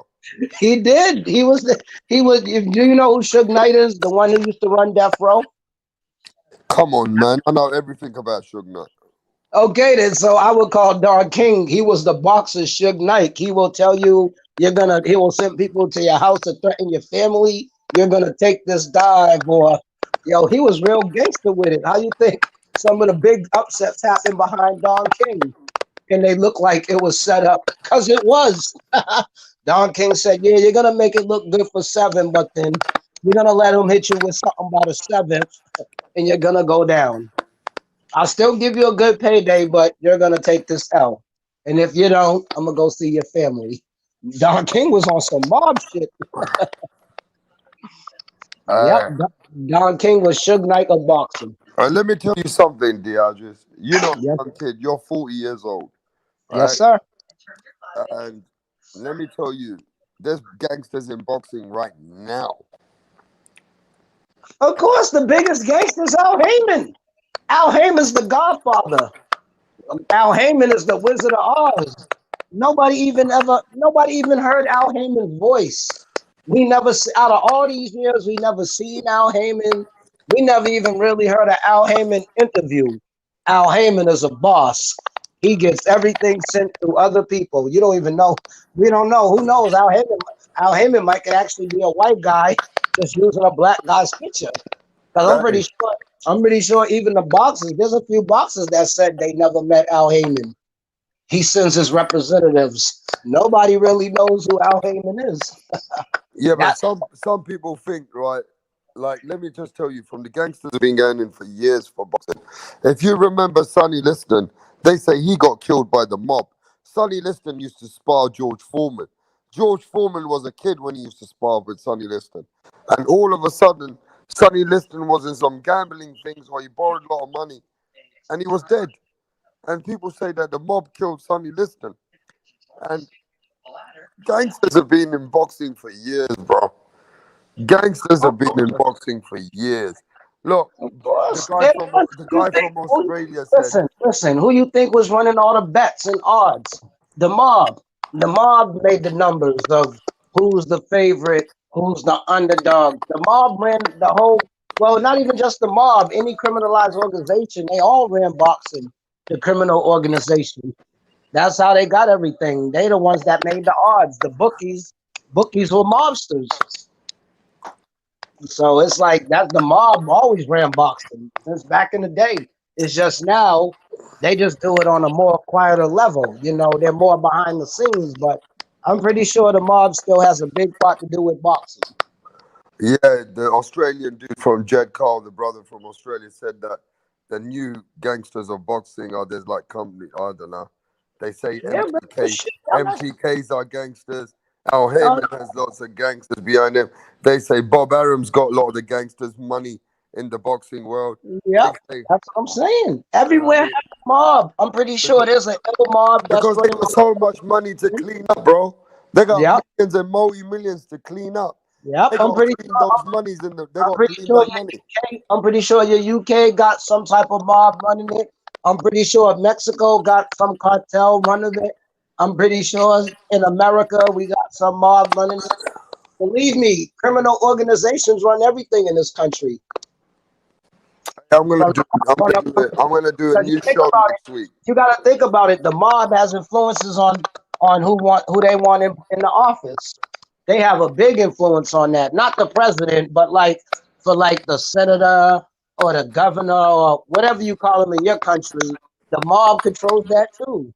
Yeah, y'all are gonna go vote for him, or we're gonna this. The mob run this whole country. Different mobs run different countries. But at the end of the day, this country is run by the mob. No matter what country it is, they have a mob or a cartel. Hey, the Yakuza run Pride MMA organization. Okay, so even the MMA organizations have some mobs in there too. Of course, they run the country, dude.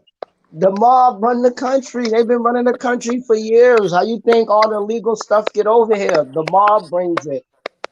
Hey, I'm They gonna make a show next week, Diages. I'm gonna who? make a show next week to say, do gangsters run boxing? Of course they do it. Everybody is gonna agree with you. They run everything, man. I'm telling you, they run the laws. They run everything. Like this country been built by the mob since whenever the mob or cartel or like I said, a triad or a yakuza, like them big organizations, they really run their whole country more than the president. The president is their dog. Yeah, shit's crazy out here, bro. The president of boxing in the Olympics was a Russian mafia boss. Of Oh my course, god, you know I they got didn't the. know that. I did not know that shit. Holy You shit, know, bro. you already know, bro. Russia got mad mobsters. You know the Russian boxers run by mobsters.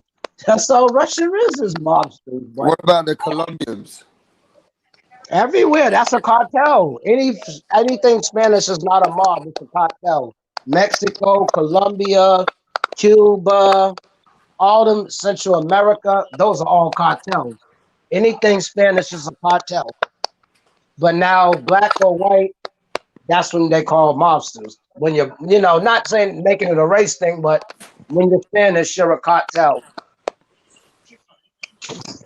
Hey But man, everything else is mobsters have been running Hollywood. Mobsters have been running gambling, casinos, and everything. mobsters mobsters have been running the sports world. People don't understand. Donald Trump is a mobster. How you think he got the whole Atlantic City? Trump he was just a secret mobster, but I'm pretty sure that Trump had the mob on his side in them indulgences in when he ran Atlantic City. Yeah, man, that's crazy, bro. I mean, it seems like really there's a lot of bad things that go behind the scenes. How the fuck was Eddie Hearn and Frank Warren wasn't able to make a deal for Anthony Joshua and Tyson Fury? But as soon as the MTK got involved, they were able to take over the deal and make the two promoters who don't work with each other, they were able to make a deal to say, no, we can make this deal. And Eddie Hearn and Frank Warren shut up like they were best friends. It's like they were scared to say anything bad about each other because another big company got involved. For real, like y'all gonna cut this shit out, yo. Hey, yo, y'all cutting into my pocket. Y'all better come to some type of agreement, or it's gonna be a problem. oh Hey, one of the guys is giving us a name, right? He yeah, said, look, his name was Goffer Rakhimov. He's the amateur president, and he's a mafia boss who runs the Olympic boxing. Look him up. The man said, look him up. Jed Cole said, look him up. The Irish mob behind the MTK. Yeah, we know this. And we also know, right, Jed, I want to tell Jed this, that Frank Warren and Eddie Hearn have never been able to make a deal. But all of a sudden, Jed Cole, let me tell you this, bro. As soon as the MTK got involved, they were able to make a deal between both of them and say no. And they were negotiating. They said, listen, nobody needs to negotiate. Bob Arum says you just got to leave it to the MTK. They're the ones who can get these deals done by anyone. So that means behind the scenes, shit's going on. You know what I mean, DRGs? of course. Cause believe me, somebody made. That's how they made Fury versus Wilder. Cause Bob Arum and Al Heyman never do business together. I can't recall when it's been a top rank versus BBC. Since when? Yeah, I've never seen Eddie Hearn and Frank Warren hate each other. But as soon as the Yeah, MTK got involved, they went yeah, on like so quiet, like they were best buddies or boyfriends or something. It was yeah. crazy, bro. It was crazy. I've never seen anybody come in the boxing world and Eddie Hearn and Frank Warren are quiet behind the scenes. You know what I mean? You ain't lying. There's always somebody, believe me, there's always somebody like, hey, my pockets is getting low, yo. Like if two people like got beef with each other and they in the big boss feel like the beef is causing them to lose money, he's gonna send a representative down like, hey yo, my pockets are getting low, yo. Y'all gonna squash this right now, do whatever, I'm gonna kill all y'all. Yeah, believe me, this is people don't understand. This is hundreds of millions of dollars. This ain't like no 100,000 or 200,000. This is tens of millions. People ain't when you start losing tens of millions, people ain't playing about their paper like that. For real. Yeah, I think boxing's a huge underworld game. It has to be, bro. Boxing's a huge underworld. Money needs to be laundered. Big promotions need to take their money in and take a commission to launder the money. You know, there's billions of dollars out there, right, Diogenes? And these guys are powerful. They can pay the boxers what they want.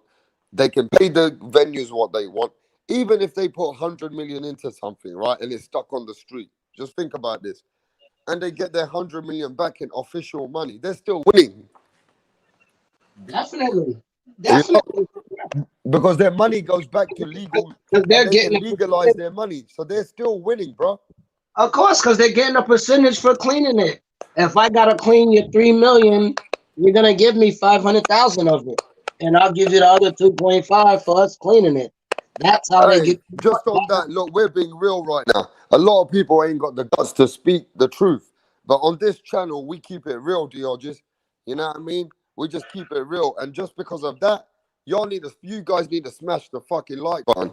They just need to smash the like button. Because how many channels do you normally go on, Diogenes, and people speak about these things? They don't. Oh, You got believe me, they speak about everything. I go to all types of channels. But you There's got to some keep it channels. real because some channels just want to speak about the boxing game and glory. But you got to look at Oh, behind the game. There's a no, but whole different I got a game bunch going of on channels. behind the game, bro. There's a bunch of channels that I watch. Politic channels. Like if you go look at my list of what I'm sub to, I watch That's space nice. stuff. Like I'm subscribed to the space channel because I like to watch stuff about space. I'm subscribed to a bunch of anime channels because I love Dragon Ball Z, Naruto. I'm subscribed to them. I'm subscribed to boxing channels. I'm subscribed to sports channels. I'm just not just in the boxing. I'm in the I'm in the multiple things. Boxing is my number one, and MMA is number two. But I have other interests more than just them two things. I like to educate myself, and Fact. I educate myself. And you got to educate yourself, no matter what.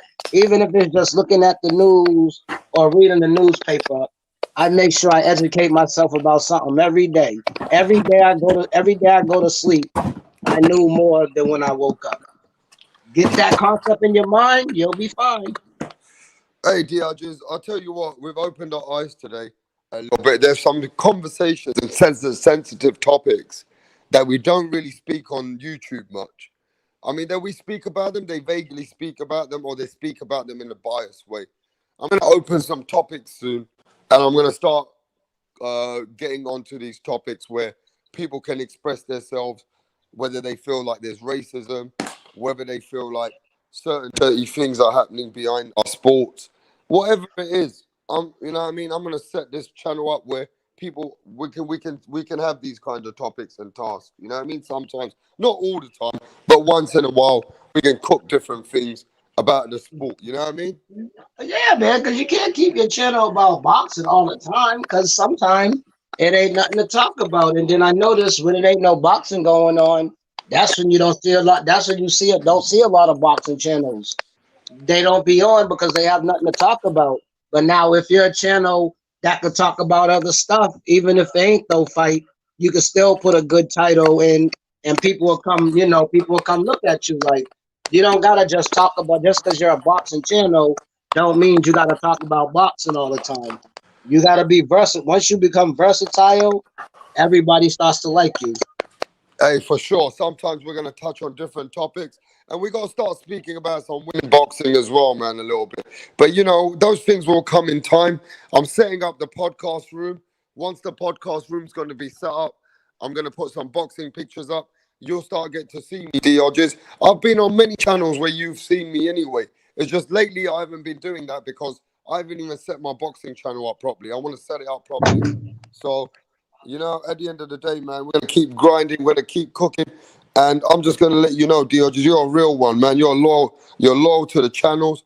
I'm gonna soon be wrenching everybody up. Gonna be wrenching you up too, bro. You're a real one, bro. I like your channel, man. I like your content. I like everything about you. I told you, I fell in no homo, but I fell in love with you on the show. Oh, what was it, Arkansas show? I fell in love with you. I'm like, I like this dude. Let Yeah, me I go. keep it real, man. But sometimes I can turn it up. Like I heard my you energy can be earlier. turned up. You know this, DRG. No, earlier, whatever, I forgot what dude said, but you were swearing. And I'm like, I ain't gonna lie, bro, with your accent, it sounds funny when you swear, bro. You fucking wanker. You You silly boy. wanker. Yo, you had me dying, yo. I forgot because Shit. I was drunk, but you gave me mad English slang. Yeah, bro. I mean, look, my accent is a little bit different. But yeah, man, look. But it's cool, It man. should be It's nice all the cool. time when And someone now that takes the and plus I fucking know piss. you're a brother. You're a brother now. What? You really got me. Don't get me wrong. Hey, I would have let me tell still, you though, bro. Let I me would tell have you still, right now, I would have yo. still, Let I me would have tell rocked you with this. you anyway. But it helps that you're a brother. I'm like, what? We got Hey, another brother. listen, I'm a brown brother, bro. I'm a brown brother. But what I'm saying is, I'm a multicultural man. And let me tell you, I cover everything and anybody. I'm not into nothing, no race, no politics, nothing. I just love the fucking game, bro. I love the grind. I've been in situations where my friends have been fighters. I've been hanging around with fighters who are pros and fucking amateurs from a kid, DRGs. Yeah, I never been around those. I don't. I can't. I am not gonna sit up here and lie. I never been around a professional fighter in my life. I never even met one. So Yeah, I've been hanging out with guys who try to make it all their lives, and then when they couldn't make it, they became a bit depressed, became alcoholics. Some of them start fighting on the street. Some of them went to jail because boxing's not for everybody. Some people can't do it, bro. oh yeah, yep. That's about that. And it seemed like it's weird because it seems like the more famous a person become, the harder it is for them to maintain. And not only that, DRGs, you gotta appreciate, man. There've been times that I've had to go to the boxing gym and train just to get my head down. You know what I mean? There's been times where I mean, I'm just gonna say it as it is. I could have got angry and went to jail for a long time, but I had to go and put my head down, bro, and get rid of that aggression. I had to go to the boxing gym. I had to go and train. I had to go and put my head down and get away from the negative street because there was too much violence in the London streets. And I had to find my way to get away because some of my friends were looking to smoke people out the way.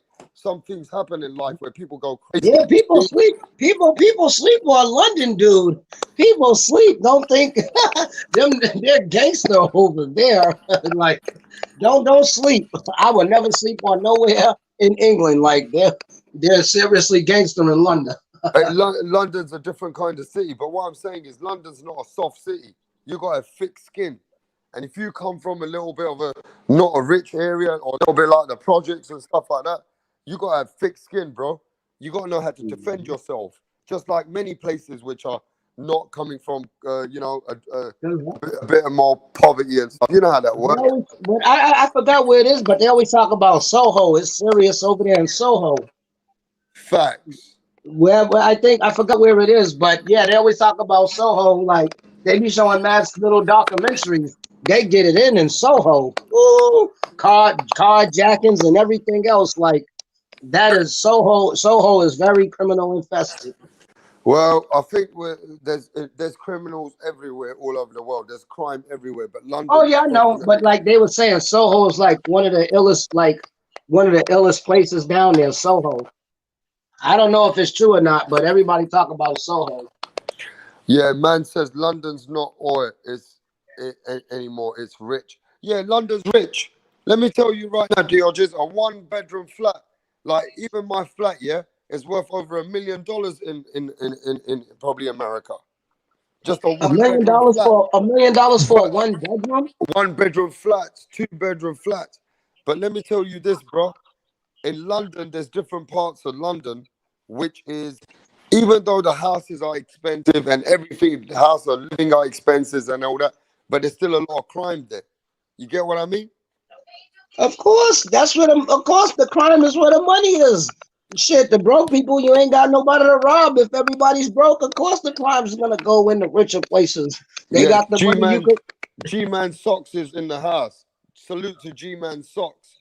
And if you haven't already subscribe to this channel. We speak about boxing. Sometimes we speak about UFC. Sometimes we'll speak about gangsters like we did today. Sometimes we'll speak about the mafias. Sometimes we'll speak about anything, DR. Just, as long as the topic's real and it makes sense and it's facts. Yep, it starts out as boxing, but then I noticed that we all start out at boxing, but by the time we're hanging up the show, we're talking about something else.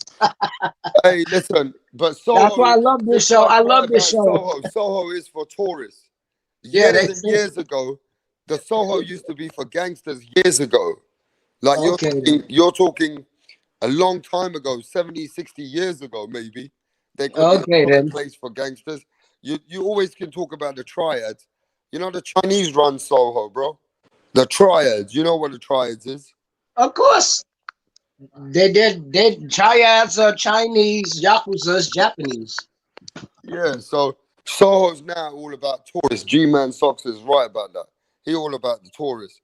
But different parts of London, you go to Brixton, Hackney, East London, West London.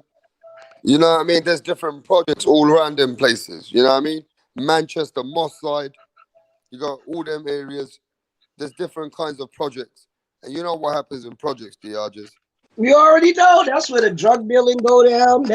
All the illegal activities, of course. Anything that's a project, that's where all the highest crime rates are. Yeah, man. So we're going to touch on this another day soon. But a lot of boxers that I know, they come from poverty. A lot of boxers, they come from a life and death situation. Some of the boxers, they could have been like street kids going into things like gangsters. But, they walked into the gym. And some of them were fortunate enough, like Mike Tyson, DRJs. They found a way of life. And they found to use all that aggression in the boxing gym. You get me? Yeah.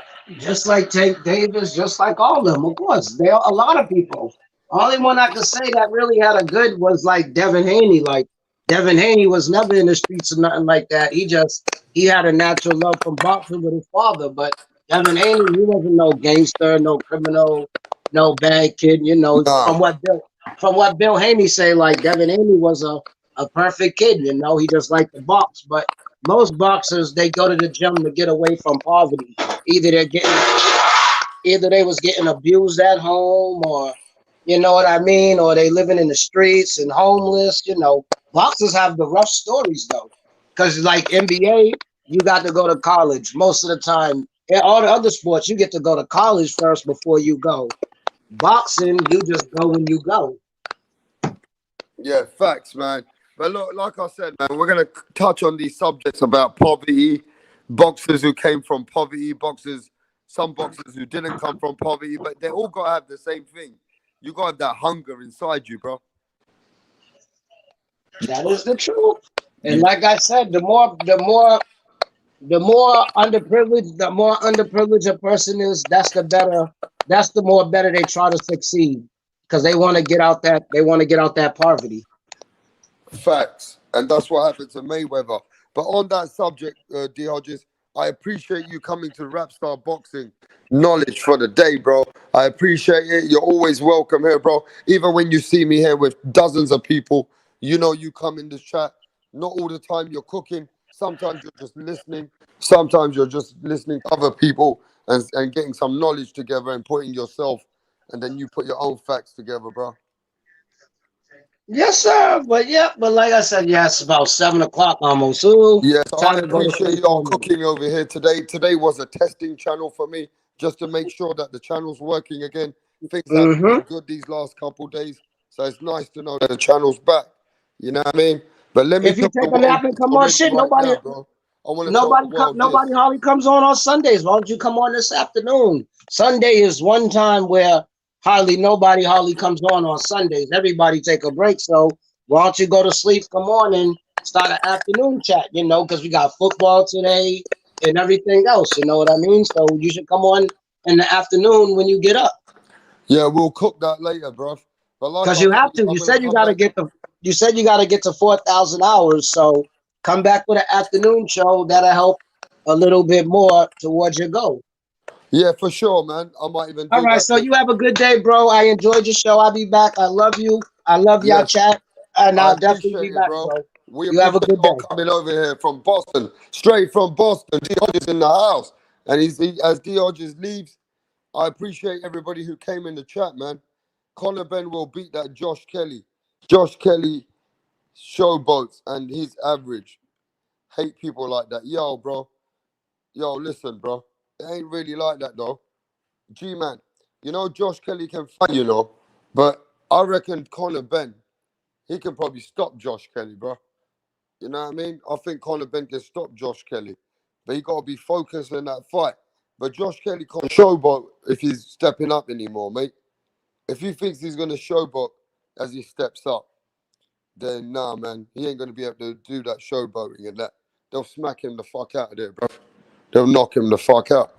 You can't showboat when you're stepping up with elites. You got to stay your eye on the game. You got to be focused with your ones and twos. Forget putting your arms down, trying to walk around like you own the ring. You'll get found out by people in that welterweight. The Ugases, the Sean Porters, the Lipiners. You know what I mean? All them guys out there which are just under Errol Spence, Terence Crawford, and them, bro. They'll deal with it. But yeah, I think Josh Kelly's still a really good talent. But look, man, Josh Kelly had one bad fight. Conor Benn's had one bad fight with Paynard.